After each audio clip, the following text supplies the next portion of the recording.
أعوذ بالله من الشيطان الرجيم.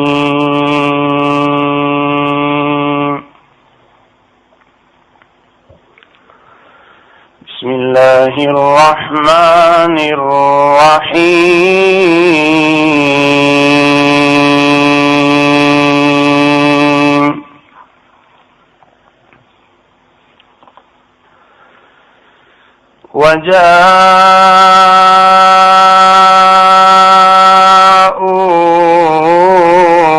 أباهم عشاء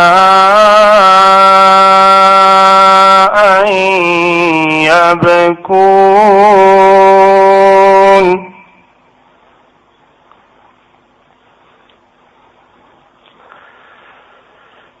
قالوا يا أبانا إنا ذهبنا نستبق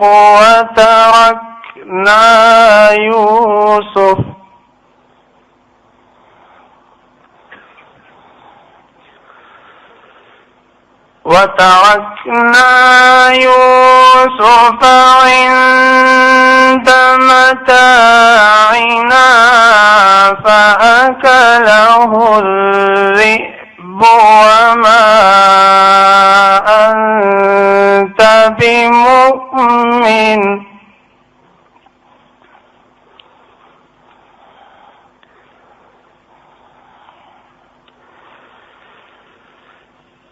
وما أنت بمؤمن لنا ولو كنا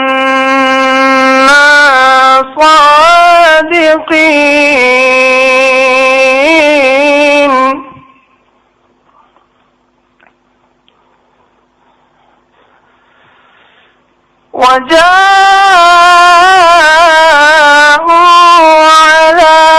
قميصه بدم كذب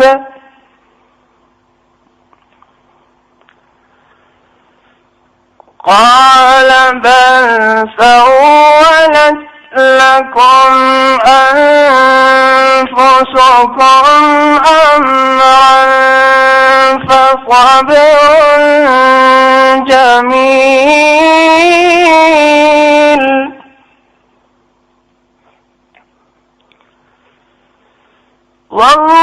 والله المستعان على ما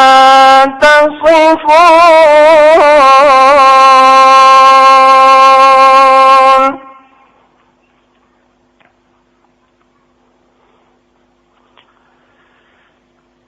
قال بل سولت لكم أنفسكم أمرا فصبر جميل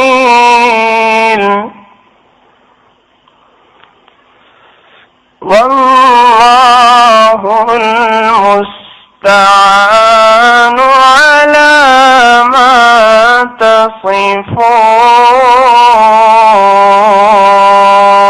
تصفون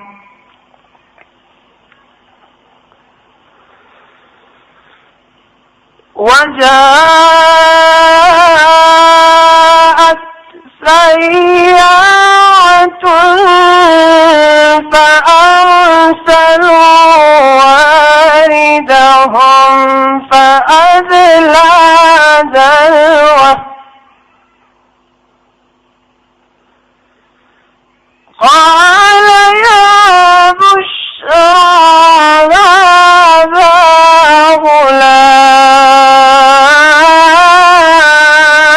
غلام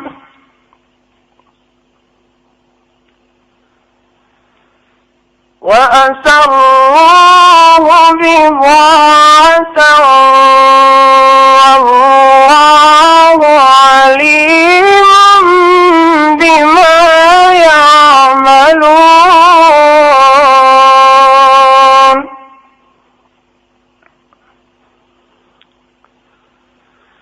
وشروه بثمن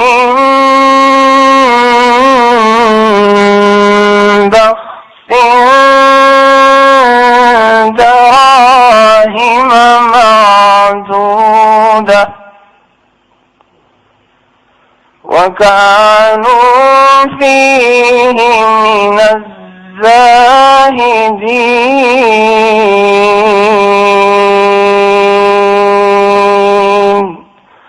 صدق الله العلي العظيم.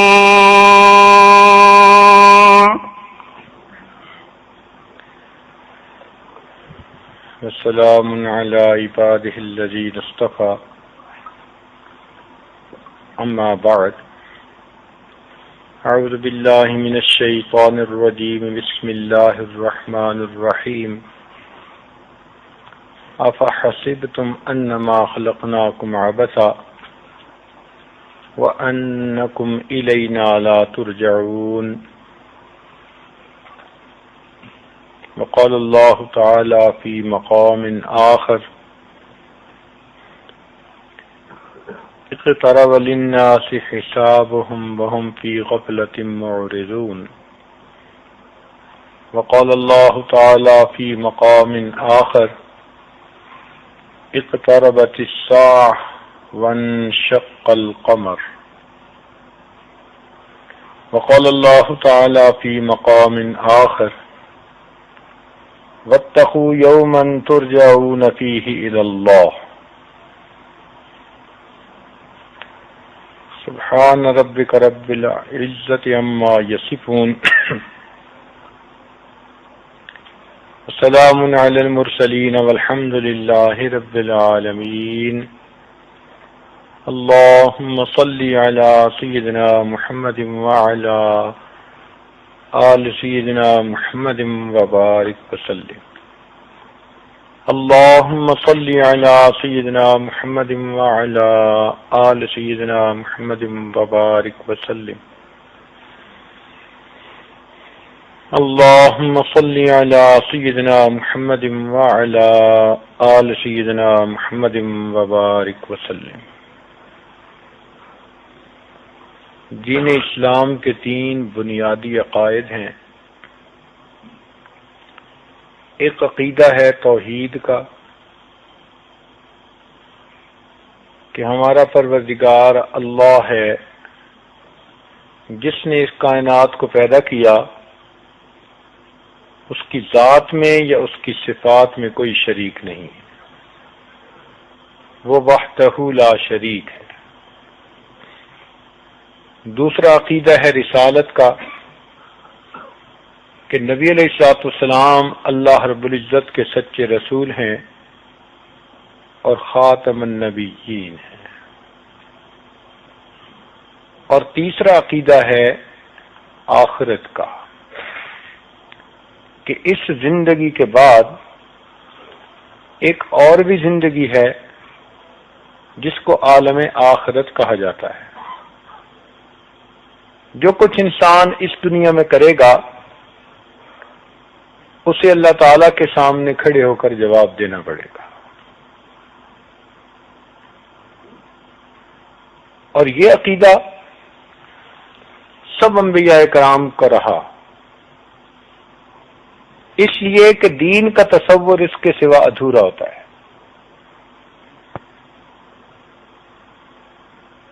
ایک بندہ اگر اس دنیا میں خواہشات کو چھوڑتا ہے،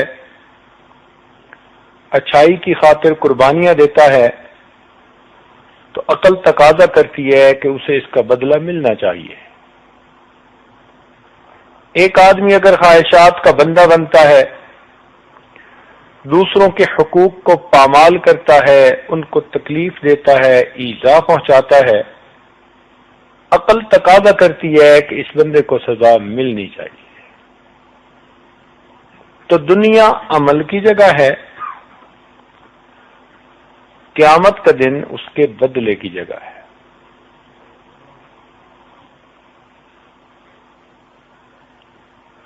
اس لیے دنیا کی زندگی ایک محدود زندگی ہے. ما جعل اللہ لرجل من قبلک الخلد، محبوب آپ سے پہلے بھی ہم نے کسی کے لیے دنیا میں ہمیشہ رہنا نہیں لکھا، تو ہم ایک محدود وقت گزاریں گے اور بالآخر اپنے رب کے پاس پہنچیں گے، دنیا میں جو کیا ہوگا اس کا حساب دینا پڑے گا۔ اس لیے ارشاد فرمایا واتقوا یوما ترجعون فیہ الی اللہ، تم ڈرو اس دن سے جس دن تمہیں اللہ کے پاس جانا ہے۔ اس دن مومن کے لیے زندگی کا فیصلہ ہوگا، کامیابی اور ناکامی کا فیصلہ ہوگا۔ یہ قیامت کا تصور انسان کی پریشانیوں کو کم کر دیتا ہے، انسان کو خوشیوں میں بدمست نہیں ہونے دیتا، قابو میں رکھتا ہے۔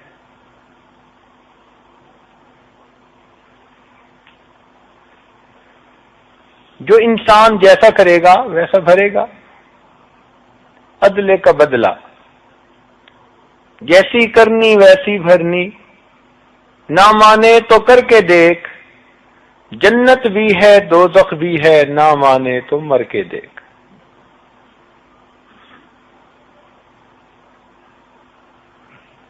بس اتنا ہے کہ یہ ہماری آنکھوں سے اللہ تعالی نے اوجھل کر دیا۔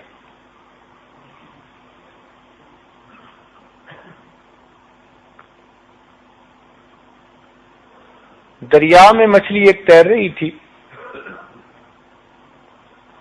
اس سے دوسری بڑی مچھلی نے کہا کہ یہاں شکاری کانٹا لگاتے ہیں تو ذرا سنبھل کے رہنا،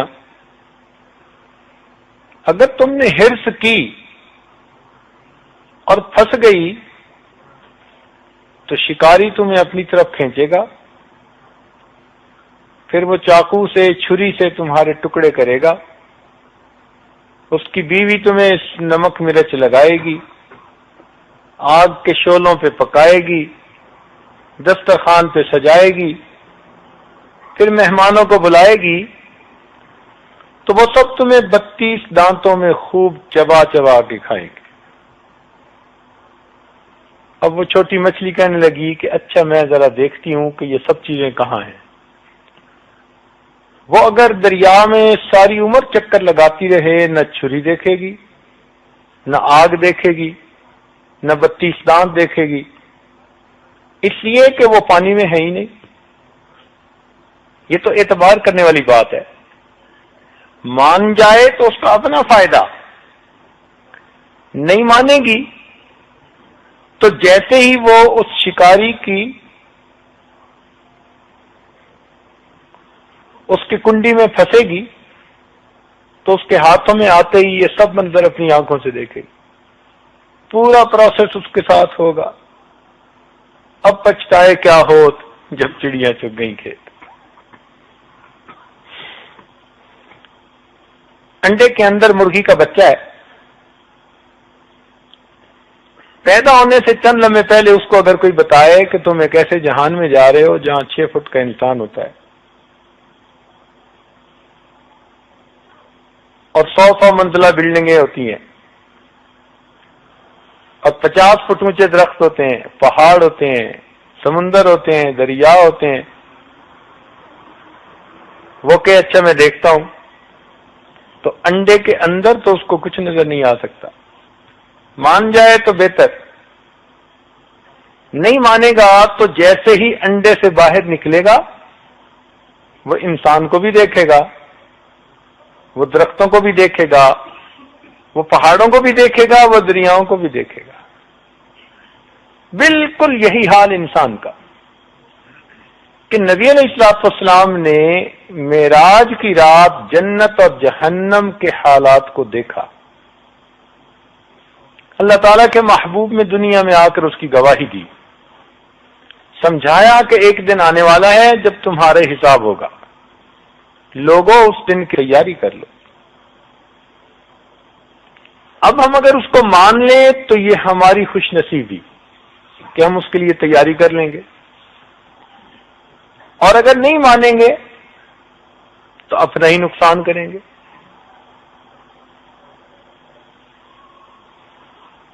ایک دہریہ حضرت علی رضی اللہ عنہ کے پاس آیا، کہنے لگا کہ میں تو کہتا ہوں کہ دنیا کو کسی نے نہیں پیدا کیا، اور آپ کہتے ہیں کہ خدا نے پیدا کیا، کیوں کہتے ہیں؟ حضرت علی رضی اللہ عنہ نے دیکھ لیا کہ یہ دلائل سے سمجھنے والا بندہ نہیں، کسی اور طریقے سے اس کے خانے میں بات بیٹھے گی، تو اسے بلا کر کہا کہ دیکھو بھائی، تم کہتے ہو کہ خود بخود کائنات پیدا ہوئی، ہم کہتے ہیں کہ اللہ تعالیٰ نے پیدا کیا، لہذا ہم آخرت کی کر رہے ہیں تیاری۔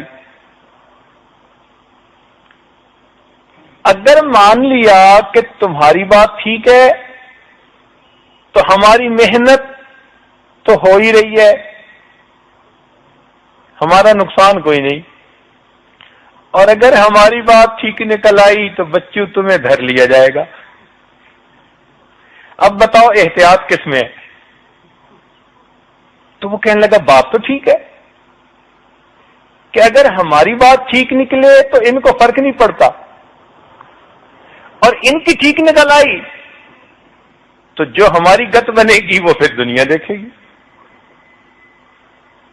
تو مومن کو تو اس پر یقین ہے، ہم تو مان چکے، ایمان لا چکے کہ نبی علیہ الصلوۃ والسلام اللہ تعالی کی طرف سے جو لے کر آئے وہ سب کچھ سچ ہے، ہم ان کی تصدیق کرتے ہیں،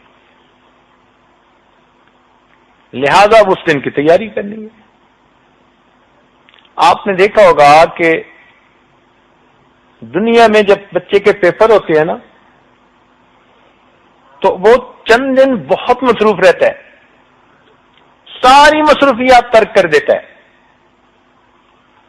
نہ کہیں کھیلوں میں حصہ لیتا ہے، نہ دوستوں کی برتھ ڈے پارٹیز میں حصہ لیتا ہے، نہ کسی کی ٹریٹ قبول کرتا ہے۔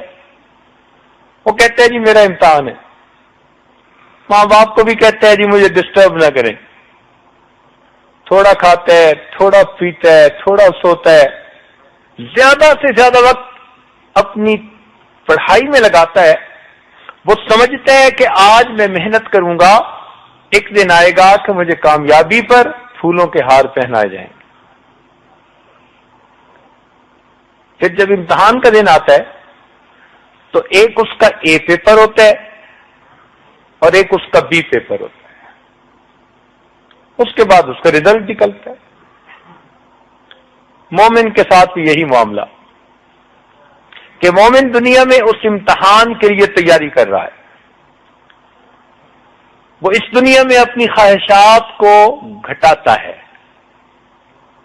ضروریات پوری کرتا ہے، اس لیے کہ ضروریات کی انتہا ہوتی ہے، اور خواہشات کو پوری نہیں کرتا اس لیے کہ خواہشات کی کوئی حد نہیں ہوتی، اور آخرت کو ہر وقت سامنے رکھتا ہے کہ اس دن میرا کیا بنے گا، اس کی تیاری کرتا ہے۔ اور جب اس دنیا سے فوت ہوتا ہے تو قبر میں اس کا اے پیپر ہوتا ہے، اس اے پیپر میں ہر بندے سے 3 سوال پوچھے جائیں گے۔ دنیا میں لوگ گیسٹ پیپر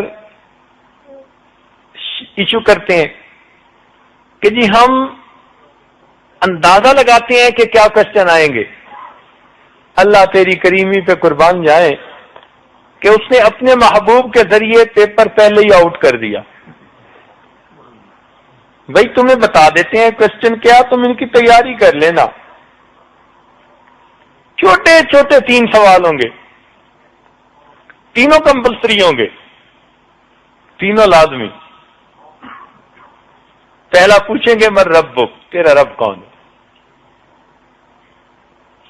مگر اس کا جواب ہر بندہ نہیں دے سکے گا۔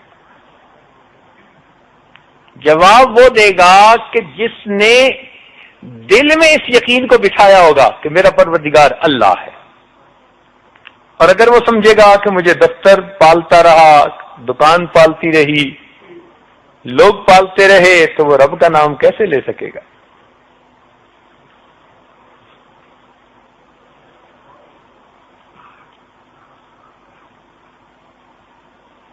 وہ چیز زبان سے نکلے گی جو دل میں ہوگی.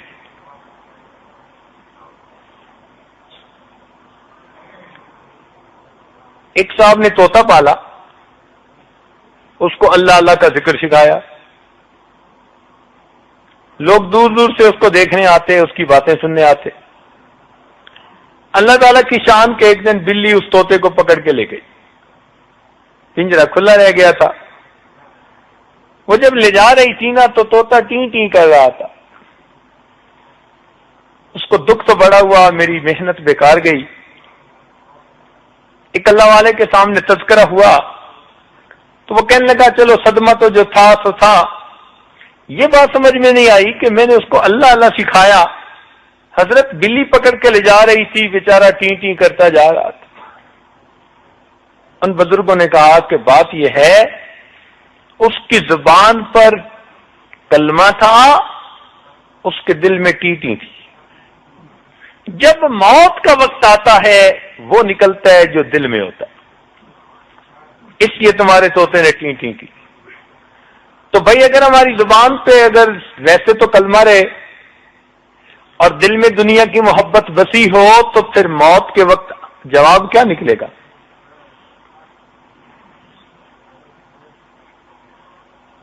اس لیے اس یقین کو دل میں بٹھانے کی ضرورت ہے کہ ہم نوکری سے نہیں پل رہے، ہم کارخانے سے نہیں پل رہے، دفتر سے نہیں پل رہے، بزنس سے نہیں پل رہے، ہمیں پالنے والا پروردگار ہے. اللہ بھلا کرے ہماری یہ جماعت کے دوست یہی تو آواز لگاتے ہیں. اسی کو سیکھنے کے لیے تو آپ سب حضرات کو دعوت دیتے ہیں کہ یہ دل میں پہلے سے ہم بٹھا لیں. اس پر محنت کرنی پڑتی ہے تب دل میں یہ یقین بیٹھتا ہے، ورنہ تو جہاں نظریں لگی ہوتی ہیں بس وہی انسان کا یقین ہوتا ہے. دوسرا سوال ہوگا من نبیک، تیرے نبی علیہ السلام کون ہے؟ اب اس کا جواب صحیح تو وہی دے سکے گا جس نے قدم قدم پر نبی علیہ الصلوۃ والسلام کے مبارک طریقے کی پیروی کی ہوگی، جس نے نبی علیہ السلام کے زیر قدم رہ کر زندگی گزاری ہوگی، کھانے میں، پینے میں، لباس میں، طعام میں، قیام میں، ہر چیز میں جس نے نبی علیہ السلام کے طریقے کو اپنایا ہوگا تو وہ انسان کہے گا کہ میرے نبی علیہ السلام اللہ کے محبوب ہیں. اور تیسرا سوال ہوگا کہ ما دینک، تیرا دین کون سا تھا؟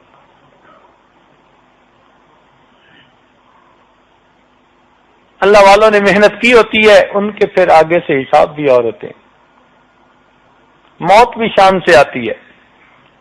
حدیث پاک میں آتا ہے کہ جو بندہ باقاعدگی کے ساتھ مسواک کرتا ہے اللہ تعالیٰ ملک الموت کو بھیجتے ہیں، وہ اس سے شیطان کو مار کر دور بھگا دیتے ہیں اور اس بندے کو بتا دیتے ہیں کہ تیرا وقت قریب ہے، تو کلمہ پڑھ لے.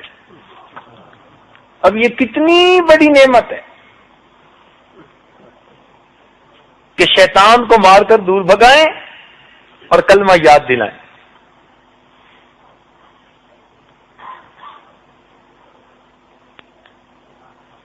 چنانچہ اللہ والوں کو موت کے وقت ایسی بشارتیں ہو جاتی ہیں اللہ کی طرف سے.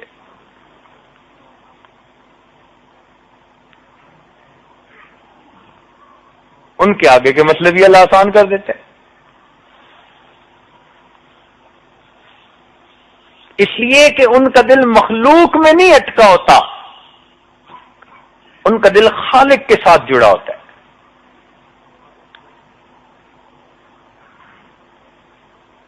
تذکرۃ الاولیاء جو کتاب ہے اس کے مصنف خواجہ فرید الدین عطار رحمۃ اللہ علیہ، عطر کی دکان تھی، جوان العمر تھے، عام زندگی تھی، دل ادھر ادھر مخلوق میں خوب لگا ہوا تھا. ایک دن کوئی باخدا بندہ ان کے اس یعنی دکان پر آیا اور ان کی شیشیوں کو بڑے غور سے دیکھنے لگا. تو یہ کہنے لگے کہ بڑے میاں کیا دیکھ رہے ہو؟ بڑے میاں کہنے لگے کہ میں دیکھ رہا ہوں کہ اتنی شیشیوں میں آپ کی جان اٹکی ہوئی ہے، یہ کیسے نکلے گی؟ اتنی شیشیوں میں جان اٹکی ہوئی ہے، یہ کیسے نکلے گی؟ تو انہوں نے غصے میں آ کے کہا کہ بڑے میاں جیسے تمہاری نکلے گی ویسے میری نکلے گی. اس نے کہا اچھا پھر میری تو ایسے نکلے گی. کل اس کے پاس کپڑا تھا، وہ وہیں دکان میں فرش پہ لیٹ گیا، کپڑا اوپر کیا، کہتا ہے لا الہ الا اللہ. یہ سمجھے کوئی ڈرامہ اور بہانہ کر رہا. تھوڑی دیر کے بعد جب کپڑا ہٹایا دیکھا تو واقعی وہ اللہ کو پیارا ہو چکا تھا. دل پہ چوٹ لگی کہ واقعی یہ ہے باخدا لوگ کہ جو دنیا سے دل نہیں لگاتے، اپنے رب سے دل لگاتے ہیں اور پھر کلمہ پڑھ کے دنیا سے رخصت ہو جاتے ہیں. پھر بعد میں یہ بڑے اولیاء میں شامل ہوئے.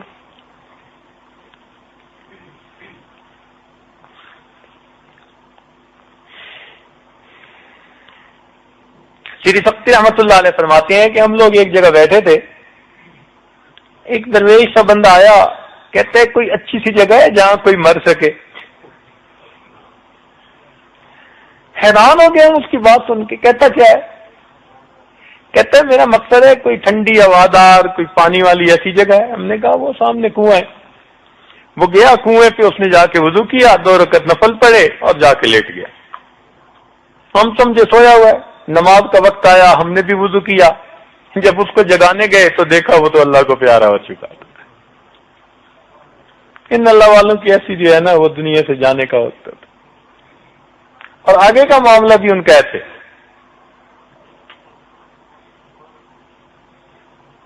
بھائی عزیز بستانی رحمت اللہ علیہ خواب میں کسی کو نظر آئے تو اس نے پوچھا کہ جناب آگے کیا بنا؟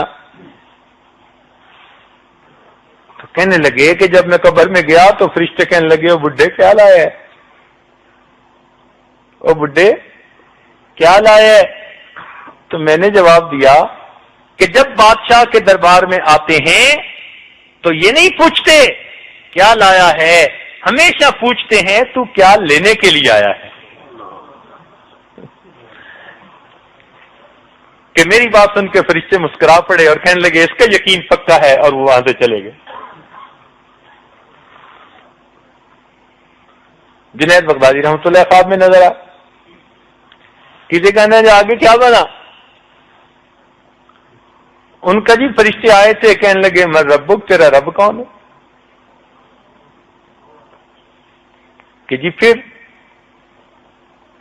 میں نے ان کو اتنا بتا دیا کہ میرا رب وہی ہے جس نے تمہیں حکم دیا تھا کہ آدم علیہ السلام کو سجدہ کرو. تو وہ آپس میں کہنے لگے یہ تو آگے سے ہو کے ملا.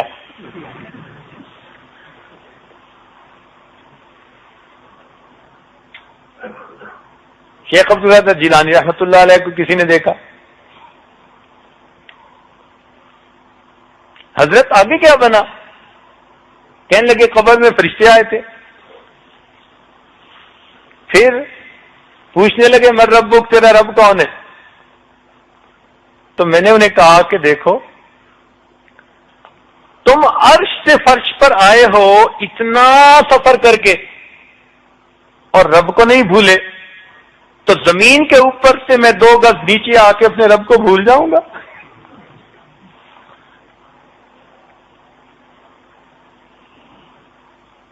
رابعہ بصریہ اللہ کی نیک بندی خواب میں نظر آئی. کسی نے پوچھا جی آگے کیا بنا؟ کہنے لگی فرشتے آئے تھے تو پوچھ رہے تھے کہ تیرا رب کون ہے. میں نے کہا جا کے اللہ تعالیٰ کو کہہ دو اللہ تیری اتنی مخلوق ہے، خربوں خربوں میں، اتنی مخلوق میں سے تو ایک مجھ بڑھیا کو نہیں بھولا، میرا تیرے سوا ہے ہی کوئی نہیں، میں تجھے بھلا بھول جاؤں گی؟ تیری اتنی مخلوق ہے اللہ، تو اس میں سے مجھے نہیں بھولا، میرا تیرے سوا کوئی ہے ہی نہیں، پھر میں تجھے کیسے بھولوں؟ تو یہ جواب بندہ کب دے سکتا ہے؟ جب دل کا یقین بنا ہوا ہوتا ہے، جب اللہ سے تعلق ہوتا ہے. ورنہ تو انسان اس وقت پریشان ہوتا ہے کہ میں کیا کہوں. تو یہ اے پیپر قبر میں ہوگا. پھر اگر جواب ٹھیک دے دیے تو قبر کو جنت کا باغ بنا دیں گے، نہ دیے تو جہنم کا گڑھا بنا دیں گے. یہ ابھی ٹرانزٹ ہوگا. قیامت کے دن سب کو اٹھایا جائے گا، اللہ رب العزت کے سامنے کھڑے ہوں گے، اور وہاں پر 5 سوالوں کے جواب سب کو دینے پڑیں گے. بنی آدم کے پاؤں اپنی جگہ سے ہل نہیں سکتے جب تک وہ ان سوالوں کے جواب نہ دے دے. تو وہ سوال ہماری زندگی کا بی پیپر ہوگا، اس میں بھی سب جواب دینے ضروری. اور وہ بھی پیپر اللہ تعالیٰ نے اپنے محبوب کے ذریعے سے آؤٹ کروا دیا. پوچھا جائے گا اے بندے تو نے زندگی کیسے گزاری، تو نے جوانی کیسے گزاری، مال کہاں سے کمایا، کہاں پہ خرچ کیا، اپنے علم پر کتنا عمل کیا. اب اس وقت ان سوالوں کا جواب دینا یہ بہت مشکل کام ہوگا. تاہم جو لوگ نیکی کر کے دنیا سے جائیں گے پروردگار ان کے ساتھ رحمت کا معاملہ فرمائیں گے. اور جو لوگ دنیا میں ایمان سے محروم رہیں گے اور محروم ہی اللہ تعالیٰ کے حضور پہنچیں گے تو ان کے لیے جہنم ٹھکانہ ہوگا. اس لیے اللہ تعالیٰ فرما دیں گے وَامْتَازُوا الْيَوْمَ أَيُّهَا الْمُجْرِمُونَ، اے مجرموں آج کے دن میرے نیک بندوں سے علیحدہ ہو جاؤ. 2 الگ الگ راستے ہوں گے، ایک طرف جنتی لوگوں کو بھیجا جائے گا اور دوسری طرف جہنمی لوگوں کو بھیجا جائے گا. تو یہ قیامت کا تصور اسلام کے بنیادی عقائد میں سے ہے. یہ جتنا انسان کے دل میں راسخ ہوگا اتنا اس کی زندگی صحیح لائن پر ہوگی. اس لیے آپ قرآن پاک کا مطالعہ کریں، ایک تو پوری صورت ہی آپ کو اسی نام سے ملے گی القیامہ، اور دوسرا ہر صفحے پر، ہر دوسرے صفحے پر آپ کو کسی نہ کسی انداز میں قیامت کا تذکرہ ملے گا. اتنا اہم یہ مسئلہ ہے کہ قرآن پاک کے ہر صفحے یا ہر دوسرے صفحے پر آخرت کی یاد دلائی گئی کہ تمہیں اللہ تعالیٰ کے حضور پیش ہونا ہے. اس لیے قیامت کے مختلف نام قرآن و حدیث میں وارد ہیں. جیسے اللہ تعالیٰ عظمت والے ہیں، ان کے بے انتہا نام ہے. جس کے ناموں کی نہیں ہے انتہا، ابتدا کرتا ہوں اس کے نام سے. نبی علیہ الصلوۃ والسلام کی شان بڑی، ان کے بھی 99 نام. قرآن مجید کے بھی 60 کے قریب نام مفسرین نے لکھوائے ہیں. اسی طرح قیامت کے دن کے بھی بہت سارے نام قرآن و حدیث میں آئے. مثال کے طور پر اس کا ایک نام ہے یوم القیامہ، قیامت کا دن. لیل القیامہ نہیں کہا گیا، قیامت کی رات، قیامت کا دن کہا. کیوں؟ کہ جب بندے کی موت آتی ہے تو وہ رات تو ہو جاتی ہے، رات میں ہی سوتا ہے نا. تو مومن قبر میں رات میں سوئے گا اور صبح بیدار ہوتا ہے، اور یہ قیامت کی صبح کو بیدار ہوگا اور پھر اپنے مالک سے یہ ملاقات کرے گا.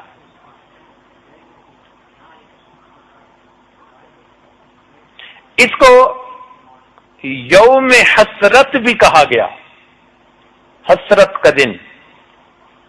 کچھ لوگ ہوں گے جو دھوکے میں رہیں گے، اور تیاری نہیں کر سکیں گے تو قیامت کے دن ان کو حسرت ہوگی. ہم بڑے سمارٹ تھے، ہم بڑے چلتے پرزے تھے، ہم بڑے کام نکال لیتے تھے، اوہو اس میں ہم مار کھا گئے.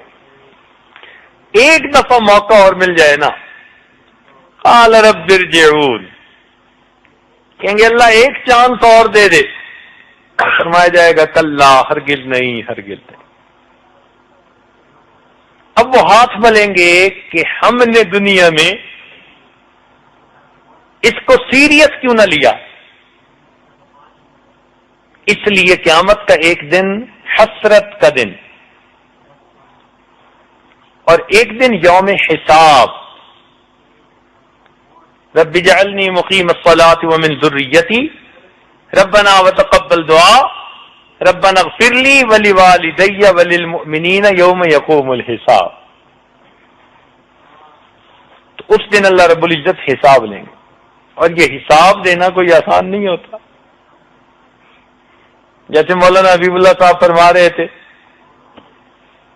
کہ جس کا سب کام ٹھیک ہو، آڈٹ والوں کا نام سن کے اس کو بھی پسینہ آ جاتا ہے، پتہ نہیں کیا نکال دیں. ہم ٹھیک سمجھ رہے ہوں اور غلطی ہو. تو اس لیے قیامت کے دن اللہ تعالیٰ کے حضور حساب دینا ہے. جب یہ بات انسان سنتا ہے تو پھر اس کو ڈر لگتا ہے. اس لیے کہ اللہ تعالیٰ فرماتے ہیں وَكَفَى بِنَا حَاسِبِينَ، کہ ہم حساب لینے والے کافی ہیں، ہمیں حساب لینا آتا ہے،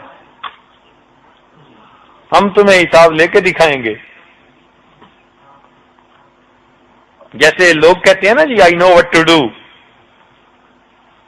اللہ تعالیٰ بھی فرماتے ہیں کہ ہمیں حساب لینا آتا ہے. وَنَضَعُ الْمَوَازِينَ الْقِسْطَ لِيَوْمِ الْقِيَامَةِ، قیامت کے دن ہم میزان عدل قائم کر کے دکھائیں گے. ایک اس کا نام یوم الندامہ بھی ہے، ندامت کا دن، شرمندگی کا دن، کہ دنیا میں انسان لوگوں کے سامنے نیک بن کے رہے گا اور اندر رنگ کچھ اور ہوگا.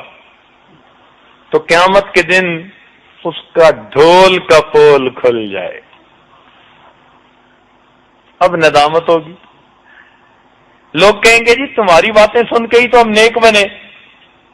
ہاں بھائی، اوروں کو نصیحت خود میاں فضیحت.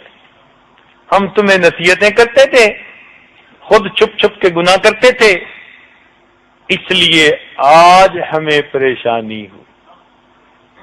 اس لیے ایک روایت میں آتا ہے کہ حسرت والوں میں سے ایک وہ بندہ بھی ہوگا کہ جو مالک ہوگا، اپنے گناہوں کی وجہ سے جہنم میں جائے گا، اور اس کی آنکھوں کے سامنے اس کا غلام اپنی نیک نامی کی وجہ سے جنت میں جا رہا.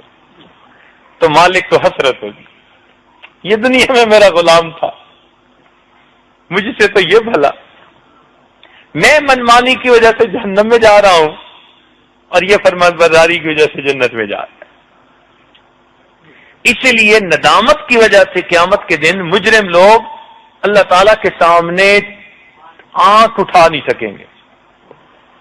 قرآن مجید میں فرمایا وَلَوْ تَرَىٰ إِذِ الْمُجْرِمُونَ نَاكِسُو رُءُوسِهِمْ عِندَ رَبِّهِمْ، اگر تم مجرم لوگوں کو دیکھو کہ ان کے چہرے اللہ تعالیٰ کے سامنے جھکے ہوئے ہوں گے، اپنی نگاہیں نہیں اٹھا سکیں گے، شرم کی وجہ سے شرمندہ ہوں گے. اس کو زلزلے کا دن بھی کہا گیا، اذا زلزلت الارض زلزالها. آج دنیا میں زلزلہ آتا ہے نا، اللہ اکبر، آدھے منٹ میں اپنی حقیقت معلوم ہو جاتی ہے. صبح اٹھ کے اخبار میں پڑھتے ہیں کہ ریچر اسکیل پہ یہ زلزلہ کتنا تھا. تو اس دن تو ایسا زلزلہ آئے گا کہ نہ اس سے پہلے آیا نہ کبھی بعد آئے گا. زمین کو اس طرح ہلا کے رکھ دیا جائے گا. اس کا ایک نام کڑک کا دن. آج بارش کے وقت جب بجلی چمک رہی تھی، بادل کڑک رہے تھے، تو کیسے دل دہل رہے تھے. تو قیامت کے دن کا نام کڑک کا دن. ایسی آواز پیدا ہوگی جو دلوں کو دہلا کے رکھ دے گی، کلیجے منہ کو آئیں گے. اس لیے تو کہا یوم ترونہا تذہل کل مرضعۃ عما ارضعت. دودھ پلانے والی دودھ پینے والے کو بھول جائے گی.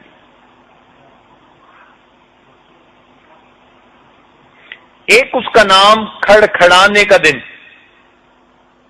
یہ بھی اسی آواز سے متعلقہ. ایک اس کا نام روز واقعہ، اذا وقعت الواقعہ.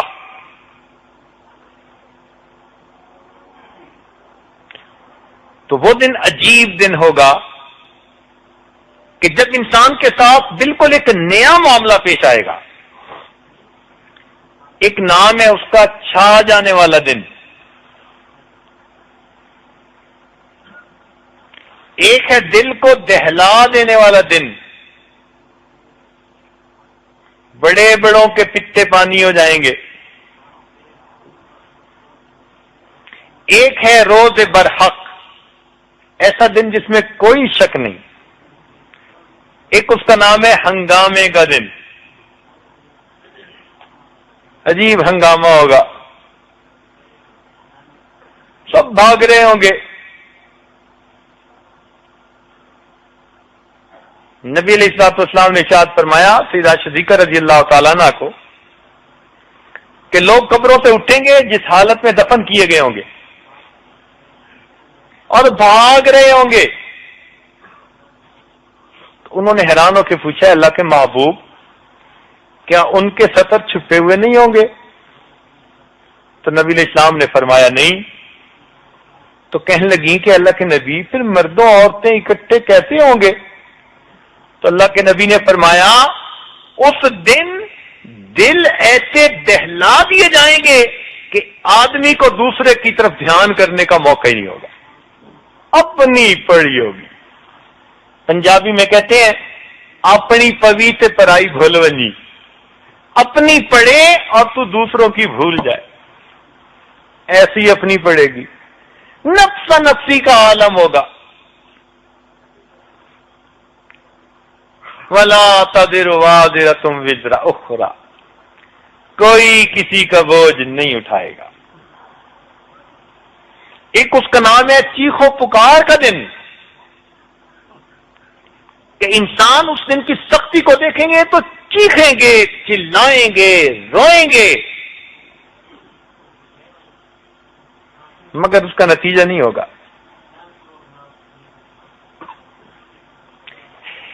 ایک اس کا نام ہے ملاقات کا دن کہ لوگ اپنے رب سے ملاقات کریں گے. جس نے فرمانبرداری کی ہوگی وہ دوست کی شکل میں ملاقات کرے گا، اور جس نے نافرمانی کی ہوگی وہ مجرم کی شکل میں اللہ کے سامنے پیش کیا جائے گا.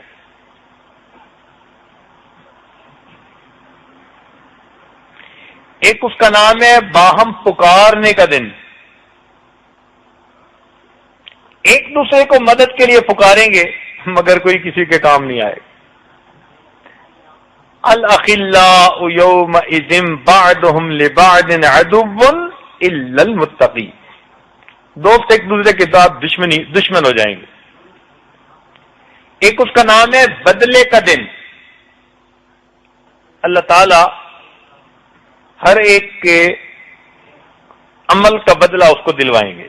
ظلم کیا ہوگا تو بدلہ ملے گا، اچھائی کی ہوگی تو اجر ملے گا، بدلہ ضرور ملے گا. ایک اس کا نام ہے ڈراوے کا دن، ڈرانے والا دن. ایک نام ہے پیشی کا دن کہ اللہ تعالیٰ کے حضور پیشی ہوگی بندوں کی. ایک نام ہے اعمال کے وزن ہونے کا دن، اور ایک نام ہے فیصلے کا دن۔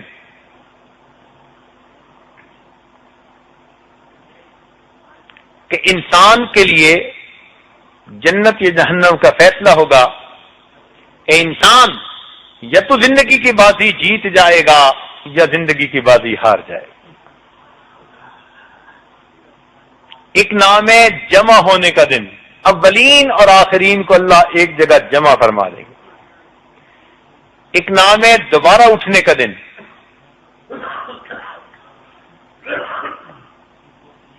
ایک نام ہے اس کا رسوائی کا دن۔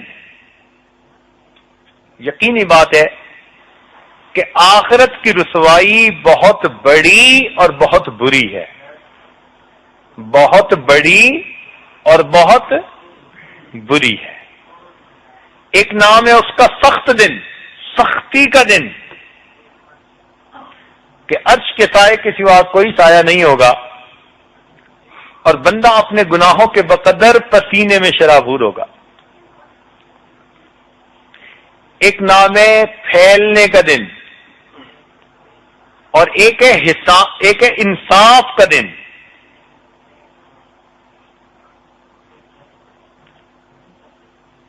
اور ایک فرمایا کہ وہ دن جب کوئی کسی کے کام نہیں آئے گا۔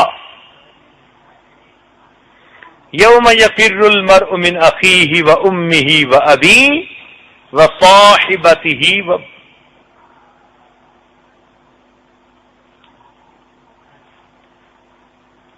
بھاگیں گے ماں باپ بھی اپنے بیٹے سے دور۔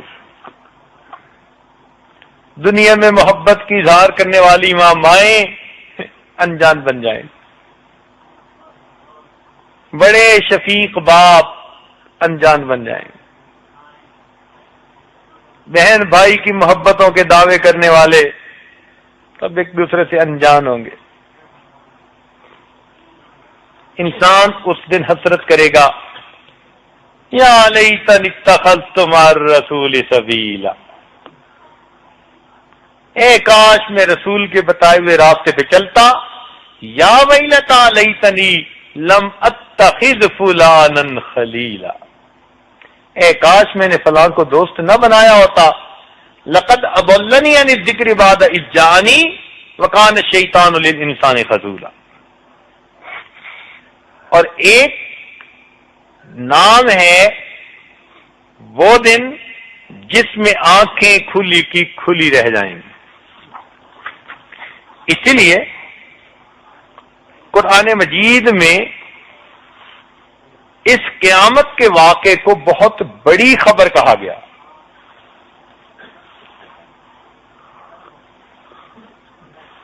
دیکھیں بھائی، ایک ہوتا ہے میرا اور آپ کا کسی کو بڑا کہہ دینا،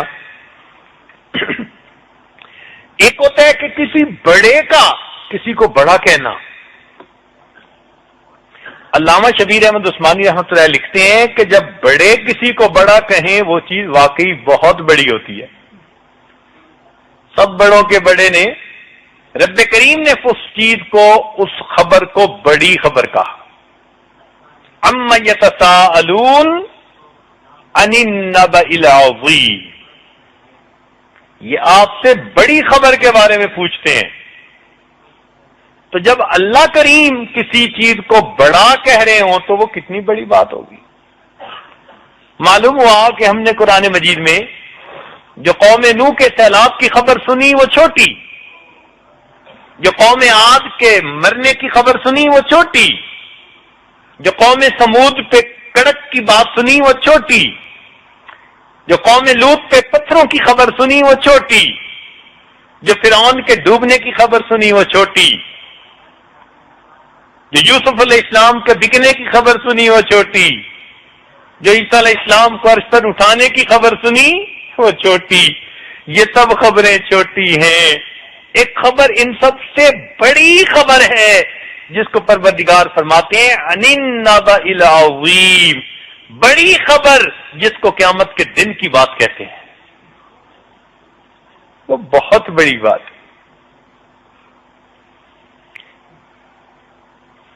اس لیے اس خبر کو بھی بڑی خبر کہا، اور اس دن کے واقعے کو بھی بڑے واقعہ کہا. یا ایھا الناس اتقوا ربکم الذی یا ایھا الناس اتقوا ربکم ان زلزلۃ الساعۃ شیء عظیم. اللہ تعالیٰ خود عظیم ہے. وَهُوَ الْعَلِيُّ الْعَظِيمُ. اس عظیم پروردگار نے اس کو نبأ عظیم بھی کہا اور شیء عظیم بھی کہا. تو معلوم ہوا یہ کوئی چھوٹی بات نہیں ہے. ہم سمجھتے ہیں دور ہے. انہم یرونہ بعیدا ونراہ قریبا. یہ اسے دور سمجھتے ہیں اور ہم اسے قریب دیکھتے ہیں.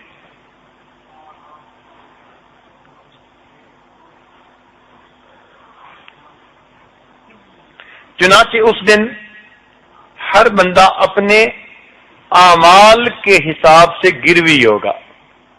کل امرئ بما کسب رہین. اپنے عملوں کے بقدر گروی ہوگا. جیسے گروی چیز کو چھڑانا پڑتا ہے. عمل ہوں گے تو چھوٹے گا, نہیں تو نہیں چھوٹے گا. اور قیامت کے دن اللہ تعالیٰ 4 گواہ پیش کریں گے. ایک تو نام اعمال پیش ہوگا انسان کے گناہوں پر.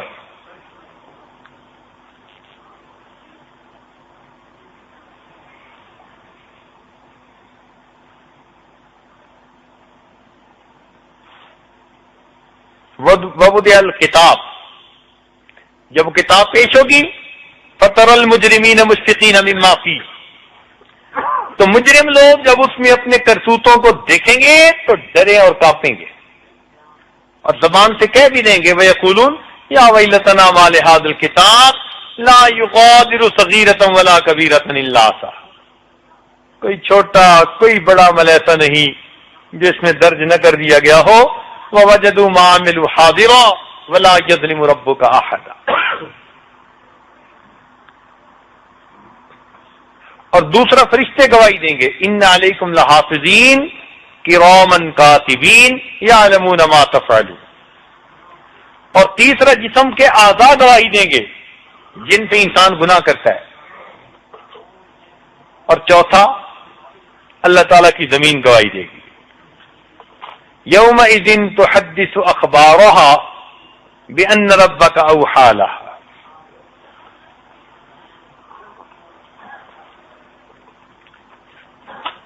جیسے فائلیں مینٹین کی جاتی ہیں اور دنیا میں ویڈیو کیمرے کے ذریعے لوگ منظر کو سیو کر لیتے ہیں, کیچ کرتے ہیں پیش کرنے کے لیے, ایسے یہ زمین کا ویڈیو کیمرہ یہ سب کے فوٹو لے رہا ہے.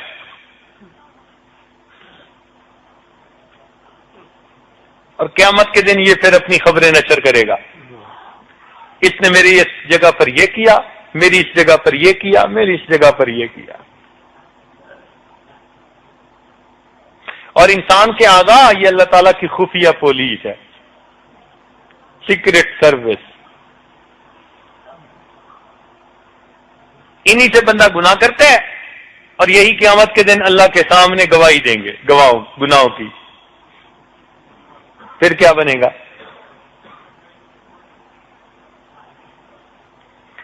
اس لیے مومن کو چاہیے کہ ہر وقت قیامت کے دن کا خیال رکھے اور یہ سوچے کہ اللہ رب العزت مجھے دیکھتے ہیں اور میں اللہ تعالیٰ کی نظر سے اوجھل نہیں ہو سکتا.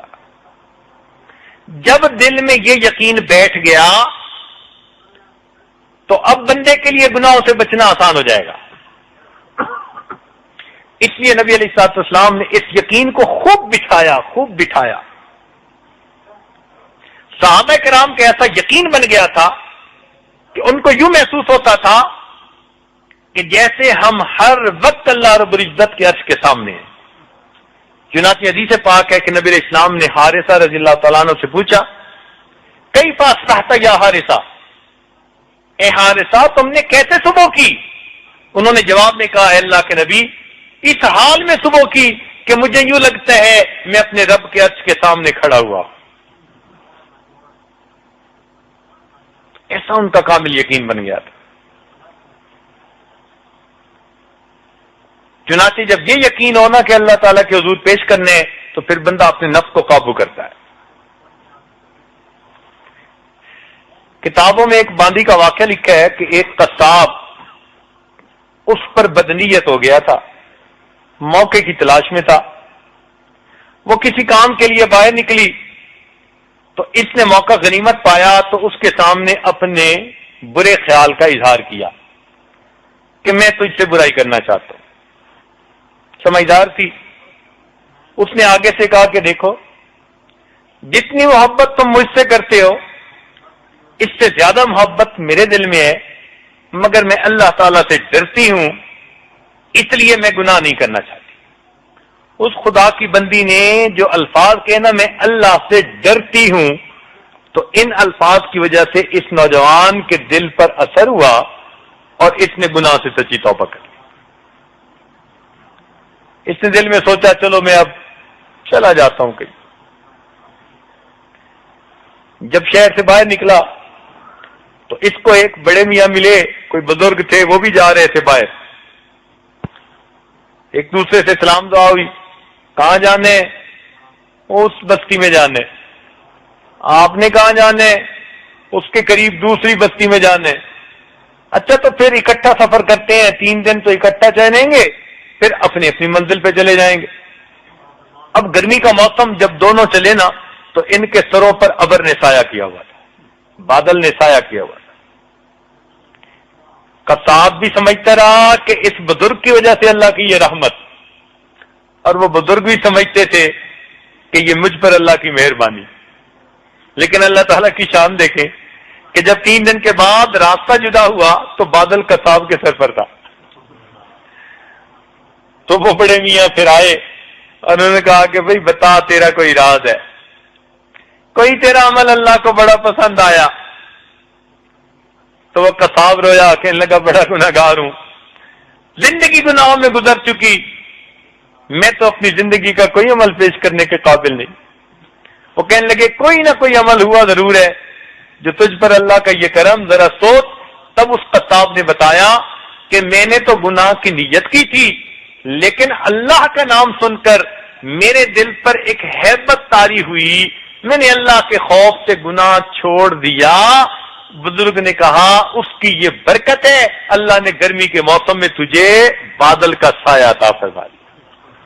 وہ پروردگار اتنا کریم ہے کہ کوئی بندہ ایک گناہ سے بچتا ہے، اپنے اس بندے کے ساتھ رحمت کا بادل کر دیتے ہیں، میرے بندے کو گرمی سے بچا دے.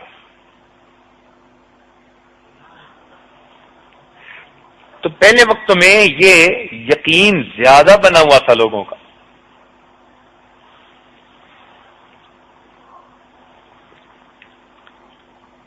کہتے ہیں کہ شیخ شہاب الدین سہروردی رحمۃ اللہ علیہ نے بہاؤالدین زکریا ملتانی رحمۃ اللہ علیہ کو 3 دن میں خلافت دے دی تھی. 3 دن میں خلافت دے دی تھی. وہ اپنی بتی سنوار کے آئے تھے، تیل بتی سب پہلے سے ٹھیک تھی، شیخ نے بس اس کو آگ دکھا دی، جلنے لگ گئی. جو پرانے لوگ وہاں رہتے تھے ان کے دل میں خیال آیا کہ دیکھو جی 3 دن میں اس کو تو اجازت مل گئی اور ہم مدتوں کے رستے میں پڑے ہوئے ہیں. تو انہوں نے حضرت سے کہا ہم بھی تو پڑے ہیں راہوں میں. حضرت نے کہا اچھا میں پھر تمہیں بتاؤں گا. چنانچہ اگلے دن مہمان آ گئے تو انہوں نے کچھ مرغیاں ذبح کروانی تھی. انہوں نے ملایا ان 2-4 بندوں کو اور کہا کہ ہر ایک کو مرغی دے کے چھری دے کے کہا بھائی اس کو ذبح کرو، مگر ایسی جگہ کرنا جہاں اللہ تعالیٰ نہ دیکھتا ہو. نہیں، ایسی جگہ ذبح کرنا جہاں کوئی نہ دیکھتا ہو. انہوں نے کہا بہت اچھا. ایک نے دیوار کی اوٹ میں ذبح کر لی، دوسرے نے درخت کی اوٹ میں ذبح کر لی. تھوڑی دیر میں سب ذبح کر کے آ گئے. حضرت نے دیکھا تو بہاؤالدین زکریا رحمۃ اللہ علیہ چھری ہاتھ میں مرغی ہاتھ میں روتے ہوئے آ رہے ہیں. بھائی رو کیوں رہے ہو؟ حضرت آپ نے حکم دیا میں پورا ہی نہیں کر سکتا. بھائی کیوں نہیں پورا کر سکتے؟ سب نے پورا کر دیا. حضرت اس لیے میں جہاں جاتا ہوں اللہ مجھے ہر جگہ دیکھتے ہیں. حضرت نے فرمایا دیکھو اس کا یقین پہلے سے بنا ہوا تھا، اس لیے اس کو اجازت 3 دن کے اندر مل گئی۔ تو ہر وقت یہ یقینوں کہ اللہ رب العزت ہمیں دیکھتے ہیں۔ ایک باپ اپنے بیٹے کے ساتھ جا رہا تھا، راستے میں ان کو انگور کا باغ نظر آیا، تو والد کا دل للچایا کہ بھئی انگور کھاتے ہیں۔ اس نے بچے کو کھڑا کیا باہر اور کہا کہ دیکھو جب کوئی آئے نا تو مجھے آواز دے دینا، میں جا کے ذرا انگور توڑتا ہوں۔ اب وہ گیا اور جیسے انگور توڑنے کے لیے اس نے ہاتھ بڑھایا تو بچے نے شور مچا دیا، یا ابی احد یرانا، ابو ابو ہمیں کوئی دیکھ رہا ہے۔ تو باپ سمجھا کہ کوئی بندہ آ گیا، تو وہ اتر کے سہم کے آگے گیا، ادھر ادھر دیکھا تو کوئی نہیں تھا، کہنے لگا کون دیکھ رہا ہے، یہاں بندہ تو کوئی نہیں۔ بچے نے کہا ابو بندے نہیں دیکھ رہے، بندوں کا پروردگار دیکھ رہا ہے۔ ہمارا تو یقین اس بچے جیسا بھی نہ بن سکا۔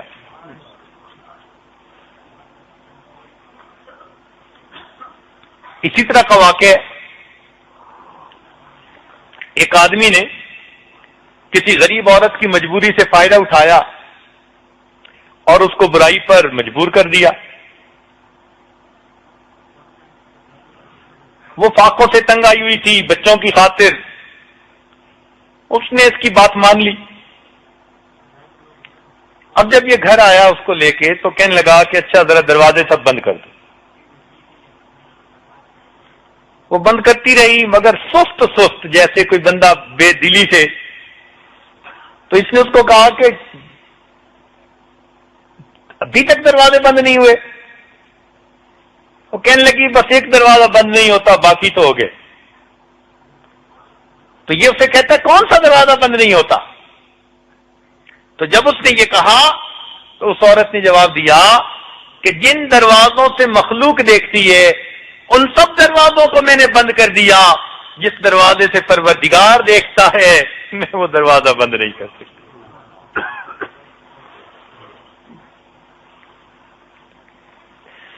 تو جو نیک لوگ ہوتے ہیں ان کے دل پر ہر وقت یہ استحضار ہوتا ہے کہ اللہ رب العزت ہمیں دیکھتے ہیں، ہمارے ساتھ ہیں۔ هو معکم اینما کنتم، تم جہاں بھی ہو اللہ تمہارے ساتھ ہے۔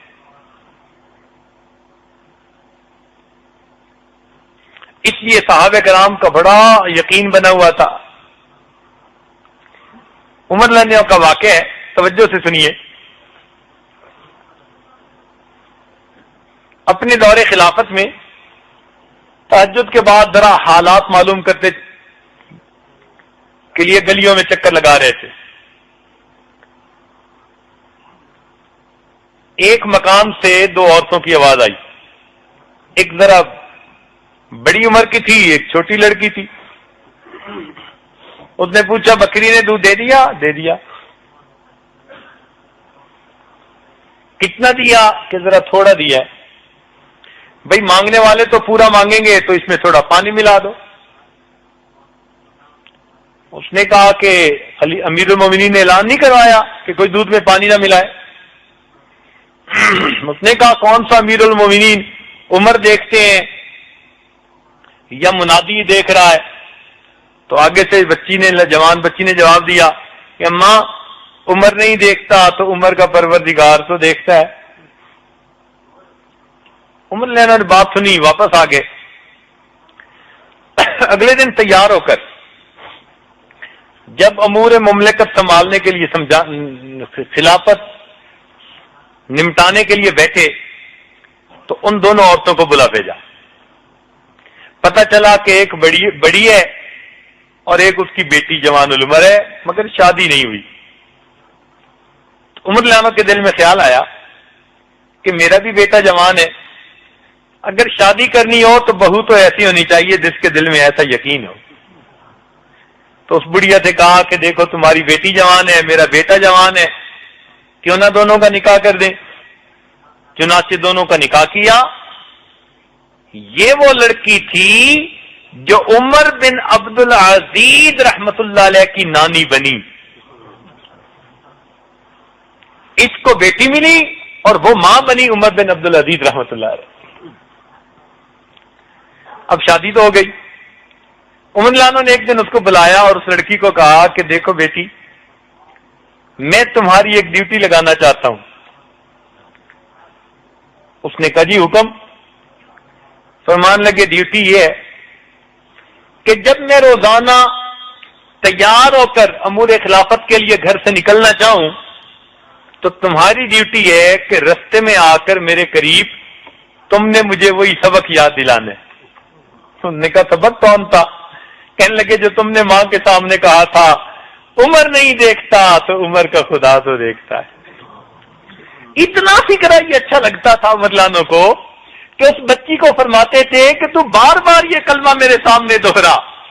چنانچہ ہر دن وہ بچی آپ کو جاتے ہوئے یاد دلاتی، قریب آ کے کہتی اگر عمر نہیں دیکھتا تو عمر کا خدا تو دیکھتا ہے. کتابوں میں لکھا ہے عمر لانو کے دل پہ اتنا وہ چھاپ لگ گئی تھی اس فکرے کی، تنہائی میں بیٹھے ہوئے خود بخود کبھی کبھی کہہ اٹھتے تھے عمر نہیں دیکھتا عمر کا خدا تو دیکھتا. عمر نہیں دیکھتا عمر کا خدا تو دیکھتا. ایسا دل پہ وہ فکر پیوست ہو گیا. سسر کا یہ حال، بہو کا یہ حال، اور بیٹے کا حال. عبداللہ ابن عمر لانو جاتے ہیں راستے میں تو ایک جگہ ایک چرواہا ملا. چرواہے کو کہا کہ بھائی کچھ ہمیں دودھ ہی دے دو. انہوں نے کہا جی میری یہاں نہیں ہے بکریاں، اجازت نہیں ہے. بھائی ہم کچھ بنائیں گے، کھانا پکائیں گے، تمہیں بھی کھلائیں گے. انہوں نے کہا جی میرا تو روزہ ہے. تو بڑے حیران ہوئے کہ جنگل میں دیکھنے والا کوئی نہیں، گرمی کی شدت، اور پھر بکریاں چرانے والا. اللہ توبہ، اتنا بھاگنا پڑتا ہے کہ بندے کا جو ہے وہ حشر ہو جاتا ہے. یہ روزے کے ساتھ تو دل میں خیال ہے اس کو آزماتے ہیں. تو اس کو مشورہ دیا آزمانے کی خاطر، بھئی ایک بکری ہمیں بیچ دو، ہم اس کو پکائیں گے، تم بھی افطاری کر لینا، ہم بھی کھائیں گے. اس نے کہا جی میں مالک تو نہیں ہوں. بھئی تم مالک کو کہہ دینا کہ ایک بکری کو بھیڑیا لے گیا.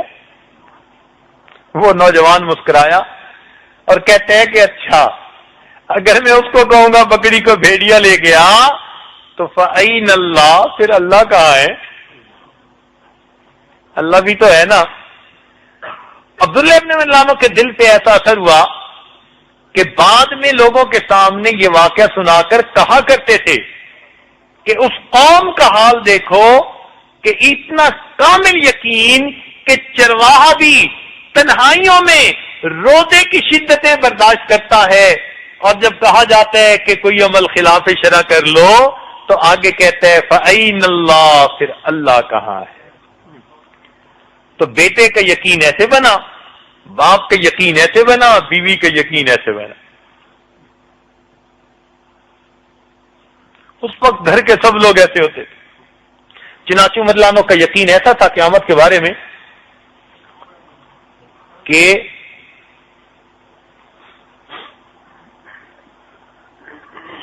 جب آپ کی وفات ہونے لگی آپ نے اپنی وصیت فرمائی کہ مجھے جلدی نہلا دیں اور جلدی دفنا دیں.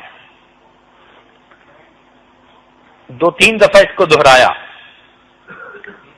تو ایک صحابی نے کہا کہ امیر المومنین ہم جلدی دفنائیں گے، جلدی آپ کو کفنا دیں گے، اتنی جلدی آپ کیوں کر رہے ہیں؟ تو جب یہ کہا تو عمر لانو کی آنکھوں میں آنسو آ گئے. فرمان لگے میں جلدی اس لیے کر رہا ہوں کہ اگر تو اللہ تعالیٰ مجھ سے راضی ہوئے تو تم مجھے اللہ سے جلدی ملا دینا، اور اگر اللہ مجھ سے خفا ہوئے تو میرا بوجھ کندھے سے جلدی ہٹا دینا. اور عمر کے انجام کو تو اللہ بہتر جانتا ہے. عمر کے انجام کو تو اللہ بہتر جانتا ہے. اشرا مبشرہ میں سے تھے، مراد مصطفیٰ تھے. لو کان بعدی نبی لکان عمر، یہ فضائل تھے، مگر پھر بھی کہتے ہیں عمر کے انجام کو تو اللہ بہتر جانتا ہے.